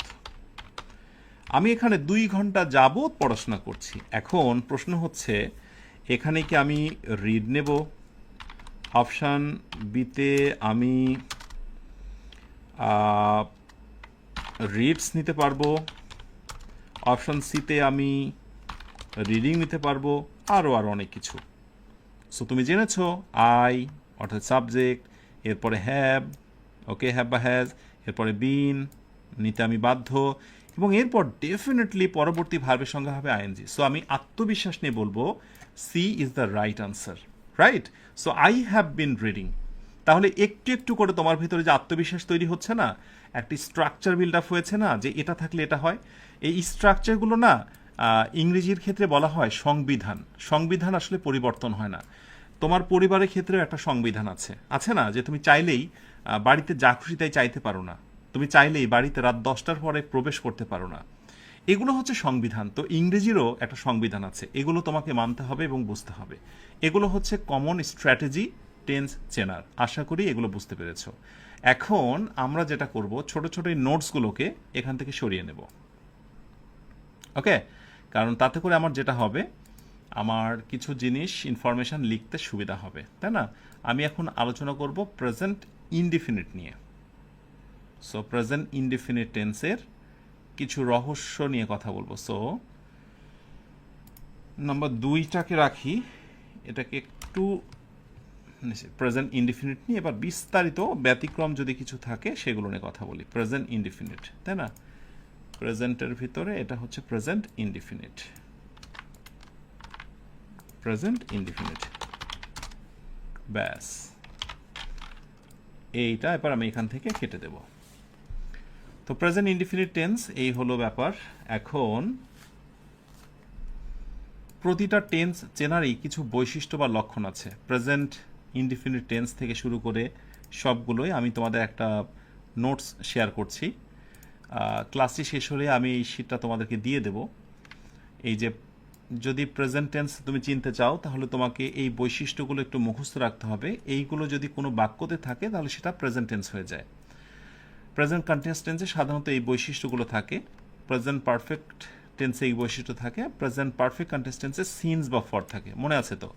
মোটামুটি আমরা এই 4টাতে যেহেতু ফোকাস দিচ্ছি, আগামী দিনগুলোতে আমরা বাকিগুলো নিয়ে কথা বলবো। এই 4টা বৈশিষ্ট্য একটু ভালো করে তোমরা মনে রেখে দিও, কেমন? টেন্স চেনার বৈশিষ্ট্য। তাহলে আমি এক কাজ করি, আমি যেখান থেকে আলোচনা করছি সেখানেই এটাকে নিয়ে যাই। এই টেন্স চেনার বৈশিষ্ট্য, এই চমৎকার সাজানো গোছানো শিটসগুলো তোমরা একেবারেই পেয়ে যাবে পেইড গ্রুপে, ওকে? টেন্স চেনার গুরুত্বপূর্ণ বৈশিষ্ট্য, তার মানে এই বৈশিষ্ট্যগুলো যদি কোথাও থাকে তাহলে সেটা কি হয়ে যায়? প্রেজেন্ট সিম্পল টেন্স হয়ে যায়, মানে প্রেজেন্ট টেন্স হয়ে যায়, ওকে? প্রেজেন্ট টেন্স হয়ে যায়। তাহলে আমি এখান থেকে একটা কাজ করি, এই দুটাকে বাদ দিয়ে দিই। এই বৈশিষ্ট্যগুলো একটু মুখস্থ রেখো। যেমন ধরো একটা টেস্ট দেওয়া হলো এবং প্রতিযোগিতামূলক পরীক্ষাতে আসছে, ভালো করে একটু খেয়াল করো তো রাইট আনসারটা কি হবে। হি অলওয়েজ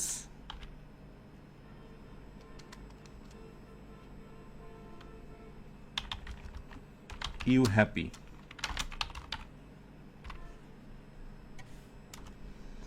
এখন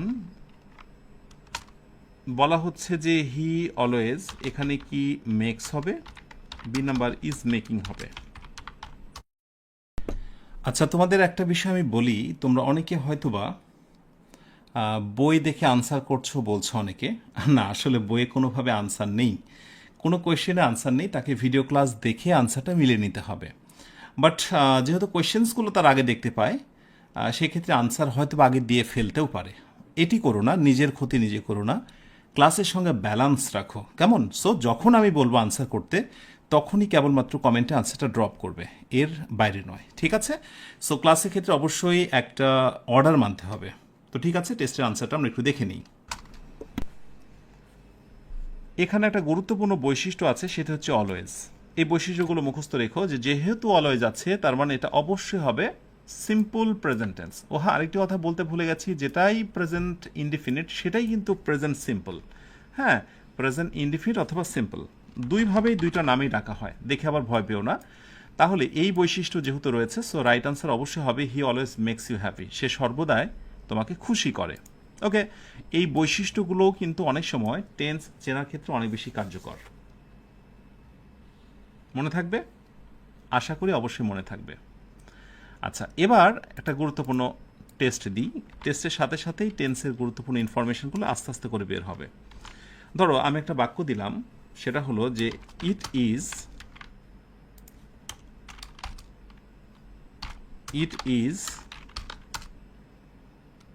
BORING, বোরিং। হ্যাঁ, ইট ইজ বোরিং, এটা লেখার পর আমি জিজ্ঞাসা করলাম তোমাদের, আচ্ছা বলো তো ইট ইজ বোরিং এইটা আসলে কোন tense? It is boring, option A বলা হলো যে প্রেজেন্ট ইনডিফিনিট, অপশান বিতে বলা হলো প্রেজেন্ট কন্টিনিউয়াস। কন্টিনিউয়াস। এখন অনেকেই একটা ধারণা করে ফেলে যে স্যার আপনি তো একটু আগে একটি স্ট্রাকচার শিখিয়েছিলেন যে অ্যামিজার এরপর যদি আইএনজি থাকে ভার্বের সাথে তাহলে সেটা কন্টিনিউয়াস টেন্স হয়ে যায়, এবং তাই কিন্তু গণহারে অনেকেই এটাকে প্রেজেন্ট কন্টিনিউয়াস টেন্স বলে থাকে। কিন্তু না, এখানে বুঝতে হবে ইংরেজিতে এরকম অনেক শব্দ রয়েছে যেই শব্দগুলোর সাথে জন্ম থেকে আইএনজি আছে। এগুলোর আমি লম্বা একটা লিস্ট আমি দিয়ে দেবো যারা পেড গ্রুপে আছো। যেমন ধরো বোরিং, অ্যামিউজিং, অ্যাস্ট্রোনাইজিং, সারপ্রাইজিং। এই শব্দগুলো বেসিক্যালি হচ্ছে ভার্ব নয়, এই শব্দগুলো হচ্ছে মূলত অ্যাডজেক্টিভ। সুতরাং যদি কোথাও তোমরা এম, ইজ অথবা আর, হ্যাঁ সাধারণত আই এখানে বসে না এই আইএনজি যুক্ত শব্দগুলোতে, ইজ আর বা বি ভার্ব যেটা বলি, এরপর যদি এমন কোনো ওয়ার্ড থাকে যে ওয়ার্ডের সাথে আইএনজি লাগানো আছে, মনে রেখো এইগুলো মূলত হচ্ছে অ্যাডজেক্টিভ শব্দ। হ্যাঁ, এটা থাকলে তার নাম হয়ে যাবে প্রেজেন্ট ইনডিফিনিট। সূত্রটা মনে রেখো, কঠিন লাগতে পারে কিন্তু আমি একটু সহজ করে দিই আবার ব্যাপারটা, যে it is amazing, it is boring, এগুলো দেখতে কন্টিনিউয়াস টেন্সের মনে হলেও এটা মূলত হচ্ছে প্রেজেন্ট ইনডিফিনিট। এটা বিরক্তিকর, এটা ভার্বই নয় যে ভার্বের সঙ্গে আমি আইএনজি করেছি, কেমন? সুতরাং কিছু কিছু ক্ষেত্রে রুলস কোনো কোনো সময় বিশ্বাসঘাতকতা করতে পারে, এটা তোমাকে অবশ্যই জানতে হবে। যেমন আমি যদি বলি, যেমন হি ইজ ওয়ার্কিং,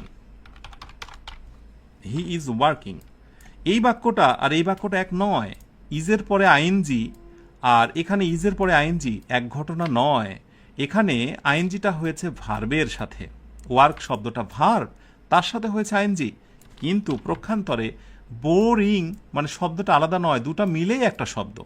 এখানে হচ্ছে ওয়ার্ক প্লাস আইএনজি, আর এখানে বোর প্লাস আইএনজি, আসলে এরকম নয়, শব্দটাই মূলত হচ্ছে বোরিং, একটাই শব্দ। সুতরাং এই জায়গাগুলো একটু নজর রেখো, প্রতিযোগিতামূলক পরীক্ষাতে বিভিন্ন জায়গাতে আমি দেখেছি প্রশ্নগুলো আসে ঘুরে ফিরে। ওকে, সো প্রেজেন্ট সিম্পল টেন্সের ভিতরে এই প্রশ্নটা একটু বিরাজমান। আচ্ছা, আরেকটি প্রশ্ন সিম্পল টেন্স থেকে আসে, আমি যেটা আসতে দেখি সেটা হলো, যেমন আমি বলবো এই হচ্ছে নেক্সট কোয়েশ্চিন। ধরো হচ্ছে তোমাদেরকে বলি যে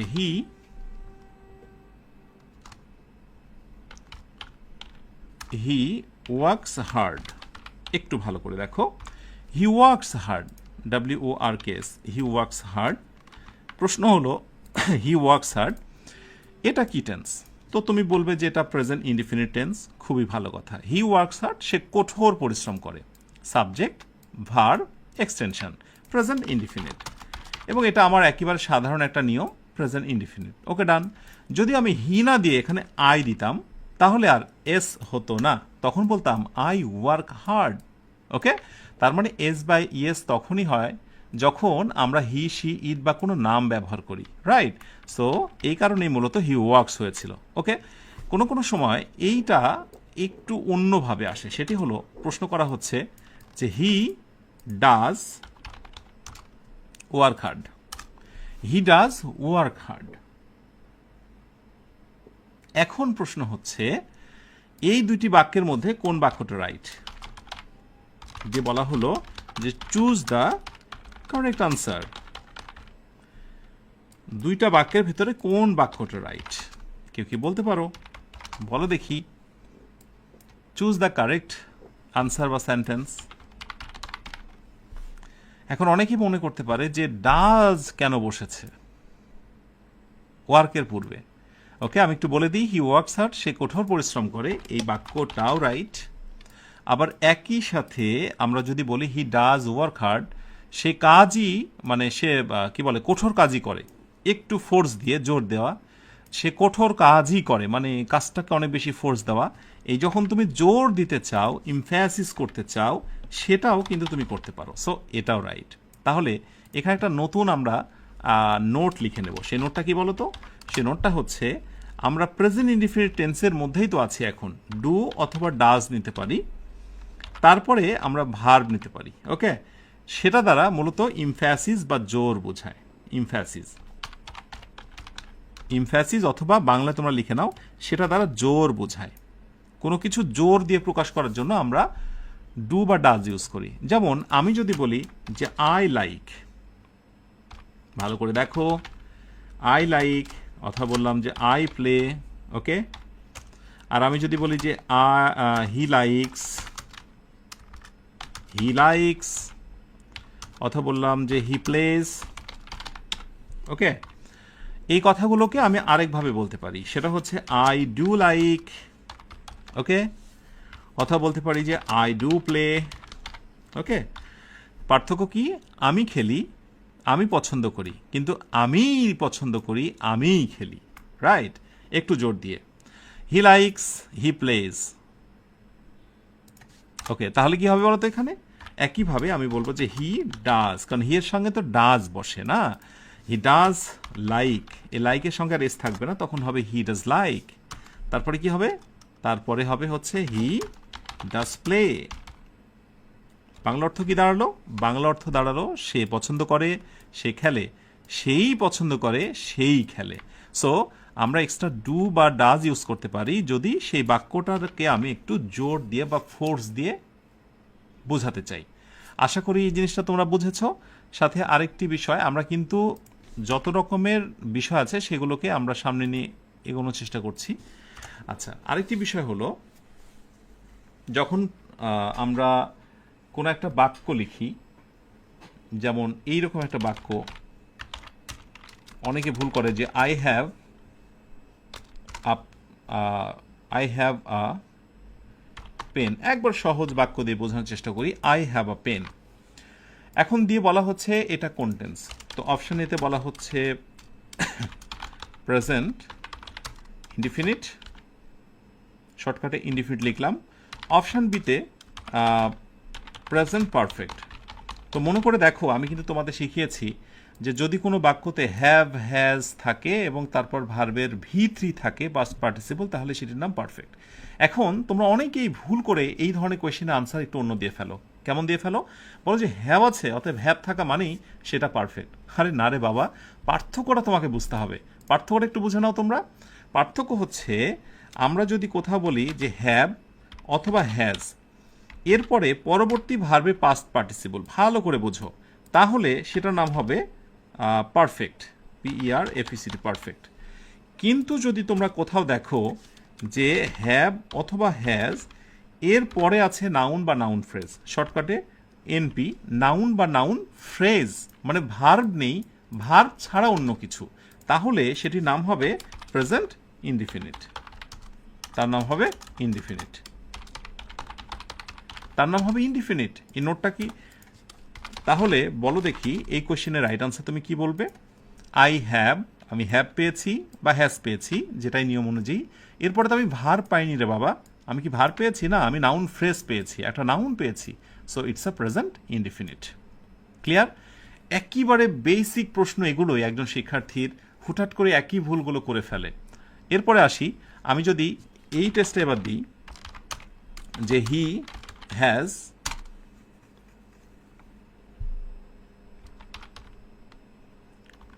he completed the task, he has completed the task। এইবার আমার মনে হয় আর তুমি রাইট আনসার দিতে একটুও দেরি করবে না, কারণ তুমি জেনে গেছো হ্যাভ বা হ্যাজ যদি থাকে এরপর ভার্বে পাস্ট পার্টিসিপল, ওরে বাবা কোনো কথা নেই, এটার নাম হচ্ছে পারফেক্ট। ইয়েস, এই যে নিজের ইচ্ছায় তুমি পেরেছো, দিস ইজ কল কনফিডেন্স। এই কনফিডেন্সটাই তোমাকে টেন্স ভালো করে শিখতে, টেন্সের খুঁটিনাটি বিষয়গুলোর ভিতরে যে ইন্দ্রজাল সেগুলো তোমাকে কাভার করতে সাহায্য করবে, রাইট? আর আমি যদি বলি he has a task, he has a task, তার একটা কাজ আছে, হি হ্যাজ আ টাস্ক। এইবার ধরো আমি বললাম হি হ্যাজ আ টাস্ক, এটাও হ্যাজ এটাও হ্যাজ, পার্থক্য কোথায়? হ্যাজের পরে পাস্ট পার্টিসিপল, অতএব পারফেক্ট বলেছি আমরা।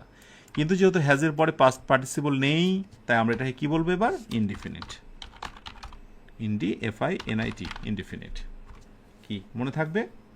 আশা করি অবশ্যই তোমাদের মনে থাকবে। ঠিক আছে, শুধু ইনডিফিনিটের সঙ্গে অন্যান্য টেন্সের যে একটা দ্বন্দ্ব, আমি সেটা তোমাদেরকে ক্লিয়ার করার চেষ্টা করছি। কন্টিনিউয়াস টেন্স, তারপরে পারফেক্ট টেন্স, সেগুলো নিয়ে খুব দ্বন্দ্ব হয় না, দ্বন্দ্ব মূলত ঠিক এই জায়গাটায় হয়। ঠিক আছে, এখন আমি আরেকটা প্রশ্নে আসি তোমাদের নেক্সট টেস্ট। যত রকমের দ্বন্দ্ব আমি সবগুলো তুলে ধরছি, একটু বোঝার চেষ্টা করো। আচ্ছা, এটা রেড করে দিই তোমাদের, কেমন? আচ্ছা, ধরো একটা প্রশ্ন দিচ্ছি আমি যে আওয়ার ক্লাস STARTS স্টার্টস, বলা হলো অ্যাট 10 AM। আমাদের ক্লাস শুরু হয় নাকি শুরু হবে সকাল 10টায়, বলো তো? আরেকটা বাক্য দিচ্ছি, যারা ইংরেজি হয়তো বা একটু ভালো জানো তারা হয়তো এটা ভালো ফিল করবে, যারা শিখছো তারা বুঝতে পারবে না, বোঝার দরকারও নেই, শুধু একটু দেখো। Our class starts at 10 AM, our class will be started at 10 AM। আমি যদি এই দুইটা বাক্য লিখি, চুজ দ্য কারেক্ট সেন্টেন্স, এবং যদি বলি যে বলো তো কোন বাক্যটা রাইট, তাহলে তুমি কি বলবে? স্বভাবতই তোমার নজর সম্ভবত যেই দিকে যাবে যে আমাদের ক্লাস শুরু হবে, ভবিষ্যতে হবে, তাই না? শুরু হয়নি, তাই উইল বি নিবে প্যাসিভ ভয়েসে, ভার্বে পাস্ট পার্টিসিপল করবে। যারা ভালো জানো তারা হয়তো আমার এই কথাটা বুঝতে পারছো, কিন্তু মজার কথা হলো তুমি ভবিষ্যতের অনেক কথাও তুমি বর্তমান দিয়েই প্রকাশ করতে পারো, বর্তমান প্রেজেন্ট টেন্স দিয়ে প্রকাশ করতে পারো। আওয়ার ক্লাস স্টার্টস, তাহলে কি বলবে? আমার ক্লাস কি শুরু হয় না হবে? বাংলা অর্থ অবশ্যই তুমি হবে বলবে। So our class starts at 10 AM। এটাকে বলা হয় নেয়ার ফিউচার, এটাকে বলা হয় নেয়ার ফিউচার, মানে নিকট ভবিষ্যৎ, এই ঘটতে চলেছে, এই ঘটনাই ঘটবে। এই জাতীয় বাক্যগুলোকে তুমি যদি নিচেরটা দিয়ে করো অবশ্যই সেটা রাইট, কিন্তু সবচাইতে বেস্ট হচ্ছে এই জাতীয় এক্সপ্রেশনগুলো। এবং তোমরা সাধারণত খেলা হরহামেশা এই ধরনের ঘটনাগুলো, বাক্যগুলো দেখে থাকো, দ্য গেম স্টার্টস, অথবা দ্য কি বলে, দ্য সেরেমনি, বা দে জয়েন অ্যাট 7 PM। তো এই যে জয়েন, উইল বি জয়েন দিচ্ছে না, অথবা উইল বি স্টার্টেড দিচ্ছে না, এইগুলোই হচ্ছে মূলত near future. So both are correct, but এটাকে বেশি স্ট্যান্ডার্ড ধরা হয়। তার মানে প্রেজেন্ট টেন্সে একটা বাক্য লিখেও ভবিষ্যতের অর্থ প্রকাশ করা যায়। ঠিক আছে, এই কথাটা একটু মনে রেখো, তাহলে ভবিষ্যতে তোমাদের অনেক বেশি কাজে দেবে। আচ্ছা, তাহলে এরপরে আমি আরেকটা ইস্যুতে আসি, সেটা হলো এই ইস্যুতে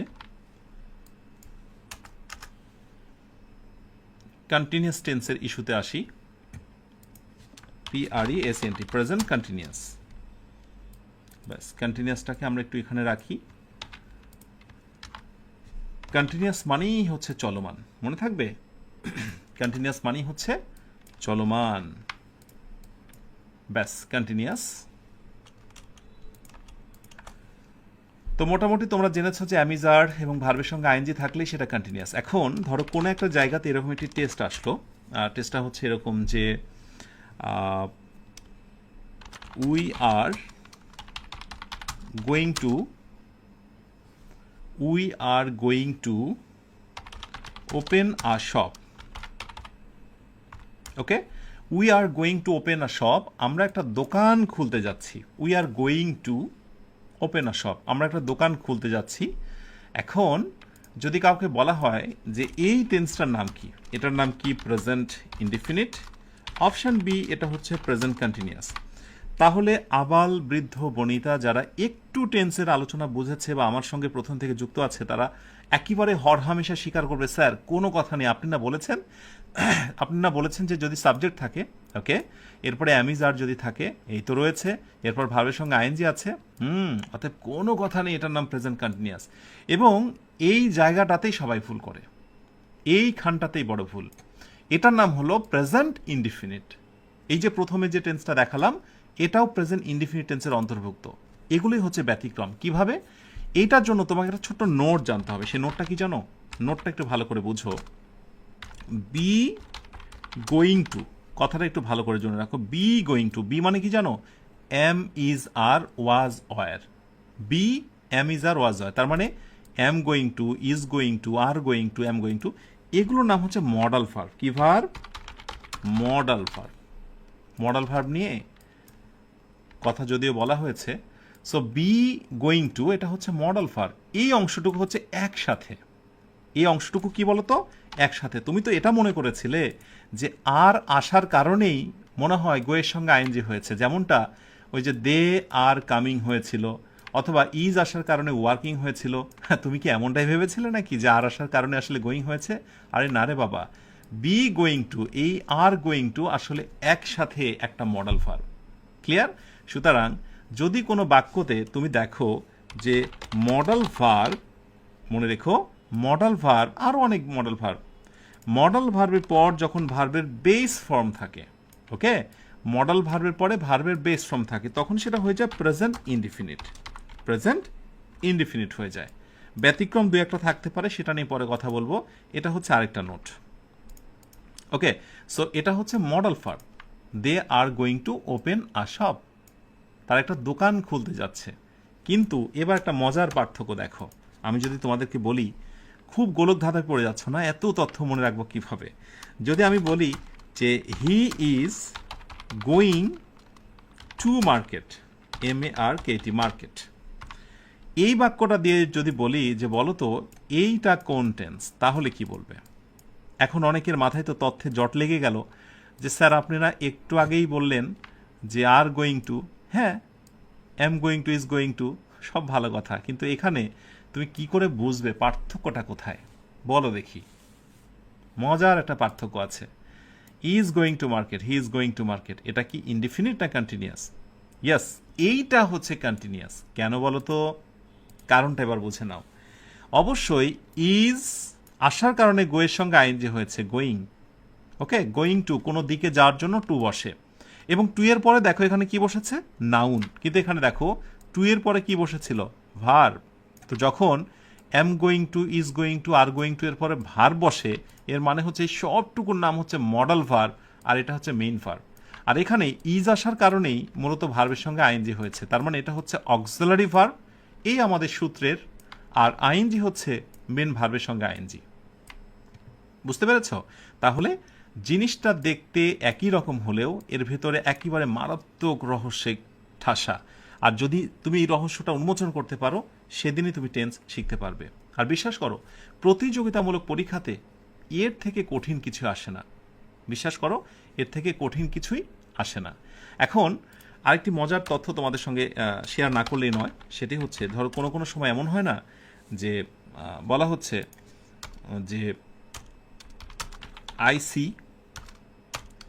I am seeing, ওকে, এই দুইটা বাক্য দিয়ে বলা হচ্ছে কোন বাক্যটা সঠিক। আই সি অথবা I am seeing. I see মানে আমি দেখি, আর আই এম সিং মানে হচ্ছে আমি দেখছি। কোন বাক্যটিকে রাইট বলবে বলো দেখি। এখানে চমৎকার একটা তথ্য আছে, এই নোটটা তোমরা একটু করে নিতে পারো। সেগুলো বিশেষ করে হচ্ছে যেগুলো হচ্ছে যেমন ধরো টাচ, স্পর্শ করা, হ্যাঁ, সি মানে দেখা, এরপর বিশ্বাস করা, বিই, বিলিভ, BELIEV, বিলিভ, বিশ্বাস করা, তারপরে হচ্ছে ফিল, অনুধাবন করা, ওকে, এরপরে থিঙ্ক, মনে করা, এরপরে হচ্ছে লাইক, পছন্দ করা। মোটামুটি আমি কয়েকটা ভার্ব দিলাম, এগুলোর নাম হচ্ছে পারসিইপিটিএন, পারসেপশন ভার্ব। কি ভার্ব বলো তো? দে আর কল্ড পারসেপশন ভার্বস। মনে রেখো, এটা নোটস না করে একটা কাজ করি, এই জায়গাতেই পারসেপশন ভার্বস হিসেবে দিই।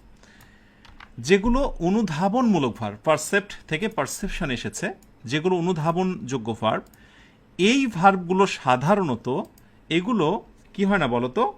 কন্টিনিউয়াস টেন্স হয় না।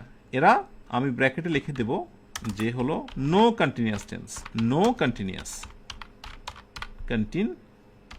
কন্টিনিউয়াস। সাধারণত হয় না, অসাধারণত হয়। অর্থাৎ অসাধারণ বলতে কি জানো? যেমন তুমি ফেসবুকে যদি একটা পোস্ট দাও, তাহলে সেখানে হতে পারে যেমন ফিলিং কুল, বলে না ফিলিং কুল, যেমন ফিলের সঙ্গে আইএনজি হয় না, মানে কন্টিনিউয়াস টেন্স মানে তো আইএনজি, তাই না? তো ফিলের সঙ্গে আইএনজি হয় না আমি বলছি, কিন্তু ফেসবুকে তুমি ঠিকই দেখতে পাও ফিলিং, এবং কোনো কোনো জাতি ইনফর্মাল রাইটিংয়ে তুমি দেখতে পাবে। সেগুলো আসলে লিখিত নিয়ম নয়, লিখিত নিয়মে সাধারণত এই ভার্বগুলোর সঙ্গে আইএনজি হয় না। তাহলে যে ভার্বগুলোর সঙ্গে আইএনজি হয় না সেগুলো হয় না, অতএব এখানে এ কারণে আই এম সিং তুমি বলতে পারবে না। তাই রাইট উত্তর কি হবে? I see, I see. Okay, তাহলে একজন প্রশ্ন করতে পারো যে স্যার আমি যদি বাংলায় বলতে চাই আমি দেখছি, এটার ইংরেজি কি? আমি দেখি, আই সি, কিন্তু আমি দেখছি চলমান। ইয়েস, এটাই হলো মজার কথা। তুমি আই সি এর দুইটা অর্থ করতে পারবে, এটা পরিস্থিতির ওপর ডিপেন্ড করবে। আই সি মানে আমি দেখি, আই সি মানে আমি দেখছি, এটা দুটোই রাইট। আই অ্যাম সিং এটা বলার দরকার নেই। তাহলে আশা করি নেক্সট কোনো পরীক্ষাতে যদি এই টেস্টটা আসে যে he is thinking, he is thinking,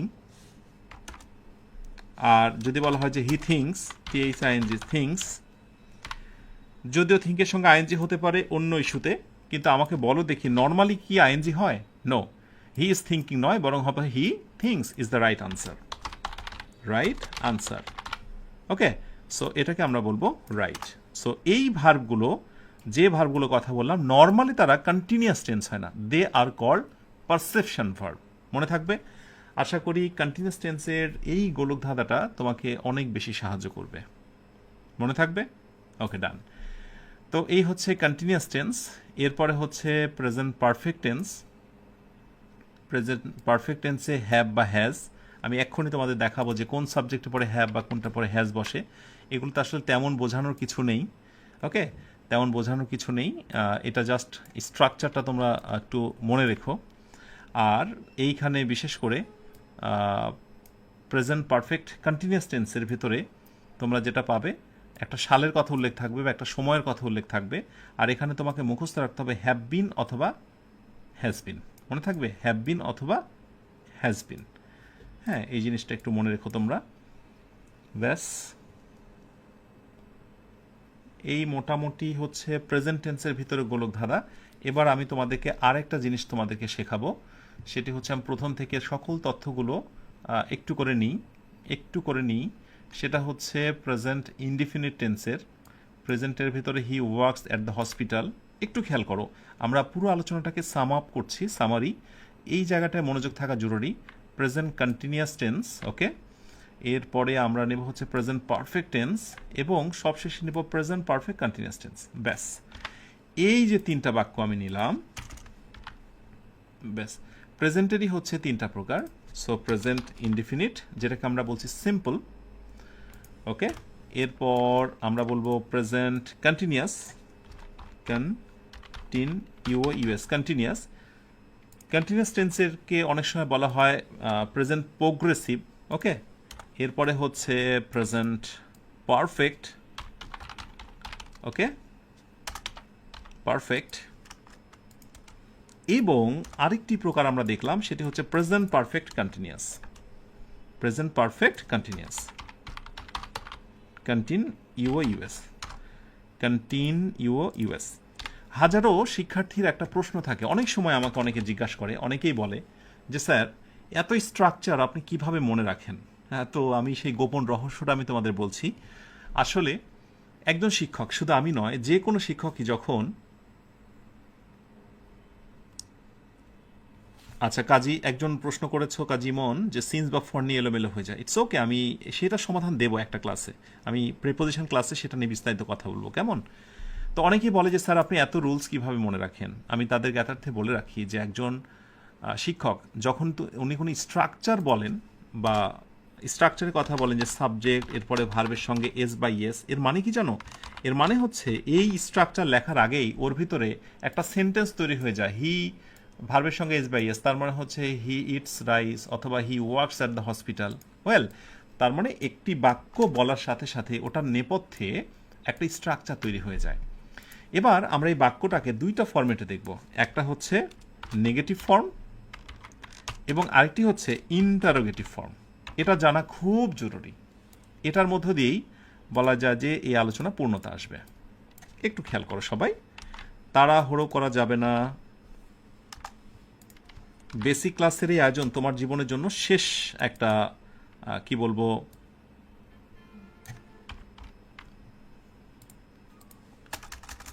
জীবনে কতবার তুমি হচ্ছে বেসিকের আয়োজনে যুক্ত হবে বলো? তাই আমি বলবো যে এটাকে শেষ বানিয়ে নাও, কেমন? আচ্ছা, একটু করে আমরা গ্যাপ দিই, এবং আমি সর্বদাই চাচ্ছি যে একটা পেজের মধ্যে রাখতে, কেন জানো? যাতে করে তোমরা স্ক্রিনশট দিয়ে অথবা তুলনামূলক বিশ্লেষণ করতে পারো। He works at the hospital, আমরা নেগেটিভ করতে চাই, তাহলে আমরা বলবো যে হি does not, he does not work, WORK, work at the hospital, hospital, okay. So যদি কোনোভাবে আমি এখানে আই নিতাম, যে আমি হাসপাতালে কাজ করি না, তাহলে এখানে আই তখন ডাজ হতো না, তখন ডু হতো, আই ডু নট, ওকে। কোথায় ডু হয় কোথায় ডাজ হয় আমি একটু পরে শেয়ার করছি সেটা। তাহলে এখানে আমরা বলছি হি does not work at the hospital.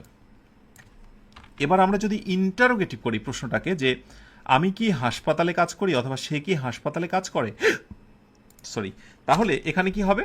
তাহলে আমরা এখানে যেটা করতে পারি সেটা হচ্ছে ডাজ হি, অর্থাৎ সাবজেক্টের আগে আমরা ডাজ বসিয়ে ফেলবো, ডাজ হি, এরপর বাকি যা আছে তাই। Does he work at the hospital, সবার শেষে প্রশ্নবোধক চিহ্ন, মনে থাকবে? সো নেগেটিভ করলাম, সে হাসপাতালে কাজ করে না, সে কি হাসপাতালে কাজ করে, does he work at the hospital. তাহলে আমি যদি কোনোভাবে এখানে আই ব্যবহার করতাম, এখানে কি হতো বলো তো? ডু হয়ে যেত, ওকে। মেধাবীরা আশা করি এই বিষয়টা ক্লিয়ার হয়ে যাবে, কেমন? Does he work at the hospital. Present continuous টেন্সে আমরা যখন নেগেটিভ করছি, তার মানে হি ইজ নট, ওকে, এরপরে যা আছে তাই, he is not working at the hospital, he is working at the hospital, অর্থাৎ সে হাসপাতালে কাজ করছে না। আমি যদি বলি সে কি হাসপাতালে কাজ করছে, সে কি হাসপাতালে কাজ করছে, তাহলে আমি ফার্স্টে নেব ইজ, এরপরে হি, ওয়ার্কিং থেকে বাকি অংশ, ওকে। ওয়ার্কিং থেকে বাকি অংশ, এটা প্রশ্নবোধক। তার মানে প্রতিটা বাক্যেরই দুইটা করে ফর্ম, একটা হচ্ছে নেগেটিভ এবং আরেকটি হচ্ছে ইন্টারোগেটিভ। আর যেটা প্রথমটা রয়েছে সেটার নাম হচ্ছে অ্যাফার্মেটিভ, এটা হাঁ বোধক বাক্য, রাইট?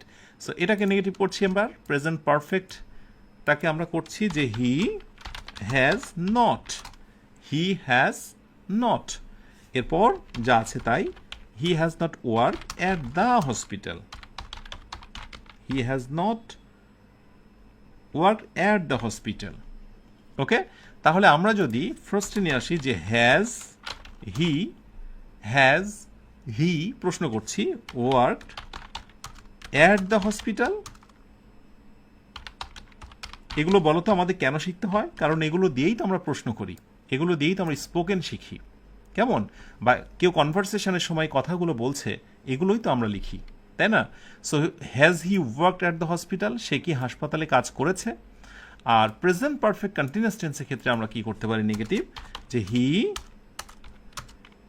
Has not been. একটু মনে রাখতে হবে, হ্যাজ বিন নট অনেকে ভুল করে দিয়ে ফেলে, কিন্তু হবে হ্যাজ নট বিন। অর্থাৎ দুইটা অক্সিলারি ভার্ব যখন থাকে, নটটা বসে মাঝখানে। এটা একটা অক্সিলারি ভার্ব, এটা একটা auxiliary verb. So he has not been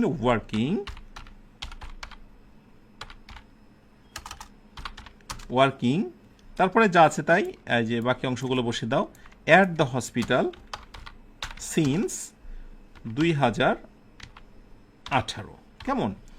আর যদি এটাকে প্রশ্নবোধক করতে চাও তাহলে হ্যাজটা ফার্স্টে দিয়ে দাও, হ্যাজ হি বিনটাকে পরে বসিয়ে দাও, তাহলে হ্যাজটা যাবে শুরুতে, বিনটা আসবে পরে, সাবজেক্ট থাকবে মাঝখানে। So has he been working, বাকি যা আছে তাই। ওয়েল, এগুলোর মধ্য দিয়ে আমি বোঝানোর চেষ্টা করেছি, যতগুলো বাক্যই আমি শিখবো বা শেখাবো সবগুলোরই হচ্ছে দুইটা করে গুরুত্বপূর্ণ ফর্ম মনে রাখা খুব খুব জরুরি। প্রসঙ্গত, এখান থেকে প্রতিযোগিতামূলক পরীক্ষাতে একটা প্রশ্ন আসতে দেখা যায়, আমরা যখন অক্সিলারি মানে মেইন ভার্বের পূর্বে একটা নট ব্যবহার করি, সেই নটটা আসলে কোন পার্টস অফ স্পিচ, এটা একটু মনে রেখো তোমরা। নটটা হচ্ছে মূলত অ্যাডভার্ব, মনে থাকবে। মেইন ভার্বের পূর্বে আমরা যে নট ব্যবহার করি, এই যে নটটা হচ্ছে নেগেটিভ, সেই নটের নাম কি বলতো? সেই নটের নাম হচ্ছে অ্যাডভার্ব। শুধু এইটুকু ছোট্ট করে মনে রাখো, এই নটগুলো হচ্ছে নেগেটিভের জন্য। ব্যাস, এক নজরে আমরা যতগুলো টেন্স আজকে শিখলাম সবগুলোকে দেখে নিলাম। আলোচনা শেষ করার পূর্বে আরেকটি জিনিস দেখানো দরকার, যে কোন পার্সনের সাথে কোন অক্সিলারি ভার্বগুলো বসে। মূলত আজকে আমাদের ফোকাস ছিল প্রেজেন্ট ইনডিফিনিট টেন্স।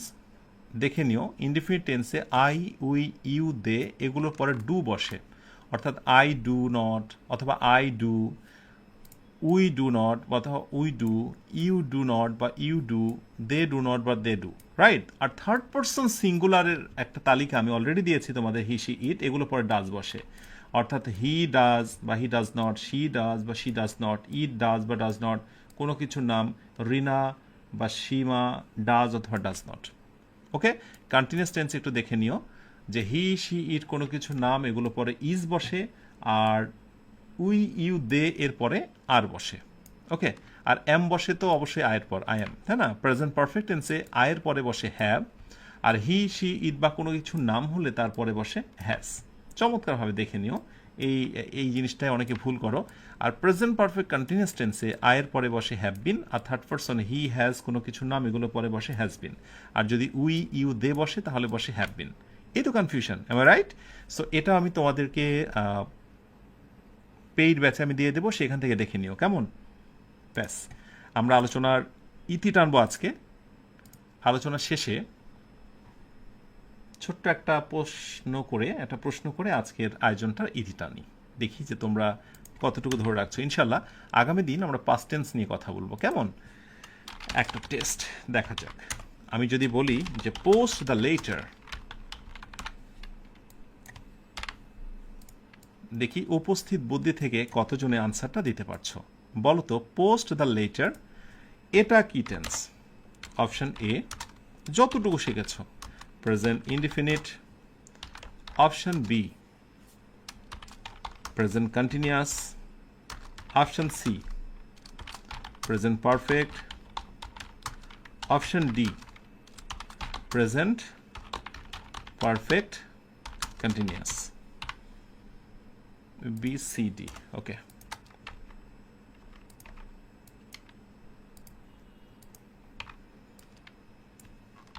শেষ ভালো যা সব ভালো তার, এমন সুন্দর একটি অনুভূতি নিয়ে শেষ করতে চাই আজকের ক্লাসটি। বলো দেখি, পোস্ট দ্য লেটার এটা আসলে কোন tense? Present indefinite, present continuous, present perfect, নাকি প্রেজেন্ট পারফেক্ট কন্টিনিউয়াস? মাশাআল্লাহ, একজনের চমৎকার আনসার পেয়েছি। অন্তরা ইসলাম একটা চমৎকার কথা বলেছে। আমি যখন তোমাদেরকে সেন্টেন্স শিখিয়েছি, সেখানে দেখো আমি বলেছিলাম যখন কোনো সেন্টেন্স ভার্ব দ্বারা শুরু হয়, বেসিকলি ভার্ব প্লাস এক্সটেনশন, এর নাম কি বলো তো? একটু মনে করে দেখো, ইম্প্যারেটিভ সেন্টেন্স, মনে আছে? Imperative sentence. আর পৃথিবীতে যত ইম্প্যারেটিভ সেন্টেন্স আছে, পোস্ট দ্য লেটার, চিঠিটি ডাক বাক্সে ফেলো, এটা কিন্তু ভার্ব দ্বারা শুরু, বাকি অংশ। সো এটাকে আমি বলবো ইম্প্যারেটিভ সেন্টেন্স। আর imperative sentence is equal to কি বলতো? Present indefinite. যত ইম্প্যারেটিভ সেন্টেন্স আছে সবগুলো প্রেজেন্ট ইনডিফিনিট। সো যারা প্রেজেন্ট ইনডিফিনিটটাকে রাইট আনসার দিতে পেরেছো, তোমাদের সবাইকে অভিনন্দন। আলহামদুলিল্লাহ, এর মধ্য দিয়ে শেষ হলো আমাদের একেবারে গুরুত্বপূর্ণ একটি ক্লাস, 30 নং ক্লাস। যারা মনোযোগ শেষ পর্যন্ত ধরে রাখতে পেরেছ, শুক্রিয়া। অবশ্যই আল্লাহর প্রতি রাখো তোমরা, এবং মনে মনে অবশ্যই আল্লাহর কাছে কৃতজ্ঞতা প্রকাশ করো যে আল্লাহ তুমি শেষ পর্যন্ত থাকার তৌফিক দান করেছো। আর আমি তো আমার কৃতজ্ঞ শিক্ষার্থীদের প্রতি খুব বেশি প্লিজড, যারা শেষ পর্যন্ত থাকতে পেরেছো। পুরো এই আয়োজনটি কেমন অনুভব করেছো, কেমন এনজয় করেছো, একটু কমেন্টে জানাও। তোমাকে আর খুব বেশি আমাকে মোটিভেশন দিতে হয় না, বিকজ তুমি অভ্যস্ত হয়ে গেছো। তোমাদের না আমার কথা খুব মনে পড়বে যখনই আয়োজনটা শেষ হবে। রাত 9:15 বাজলেই আমার কথা মনে পড়বে, পড়ার কথা সবার না হলেও অনেকের মনে পড়বে, কারণ মানুষ অভ্যাসের দাস। আমরা অভ্যাসের একটা ফ্রেমে বন্দী হয়েছি।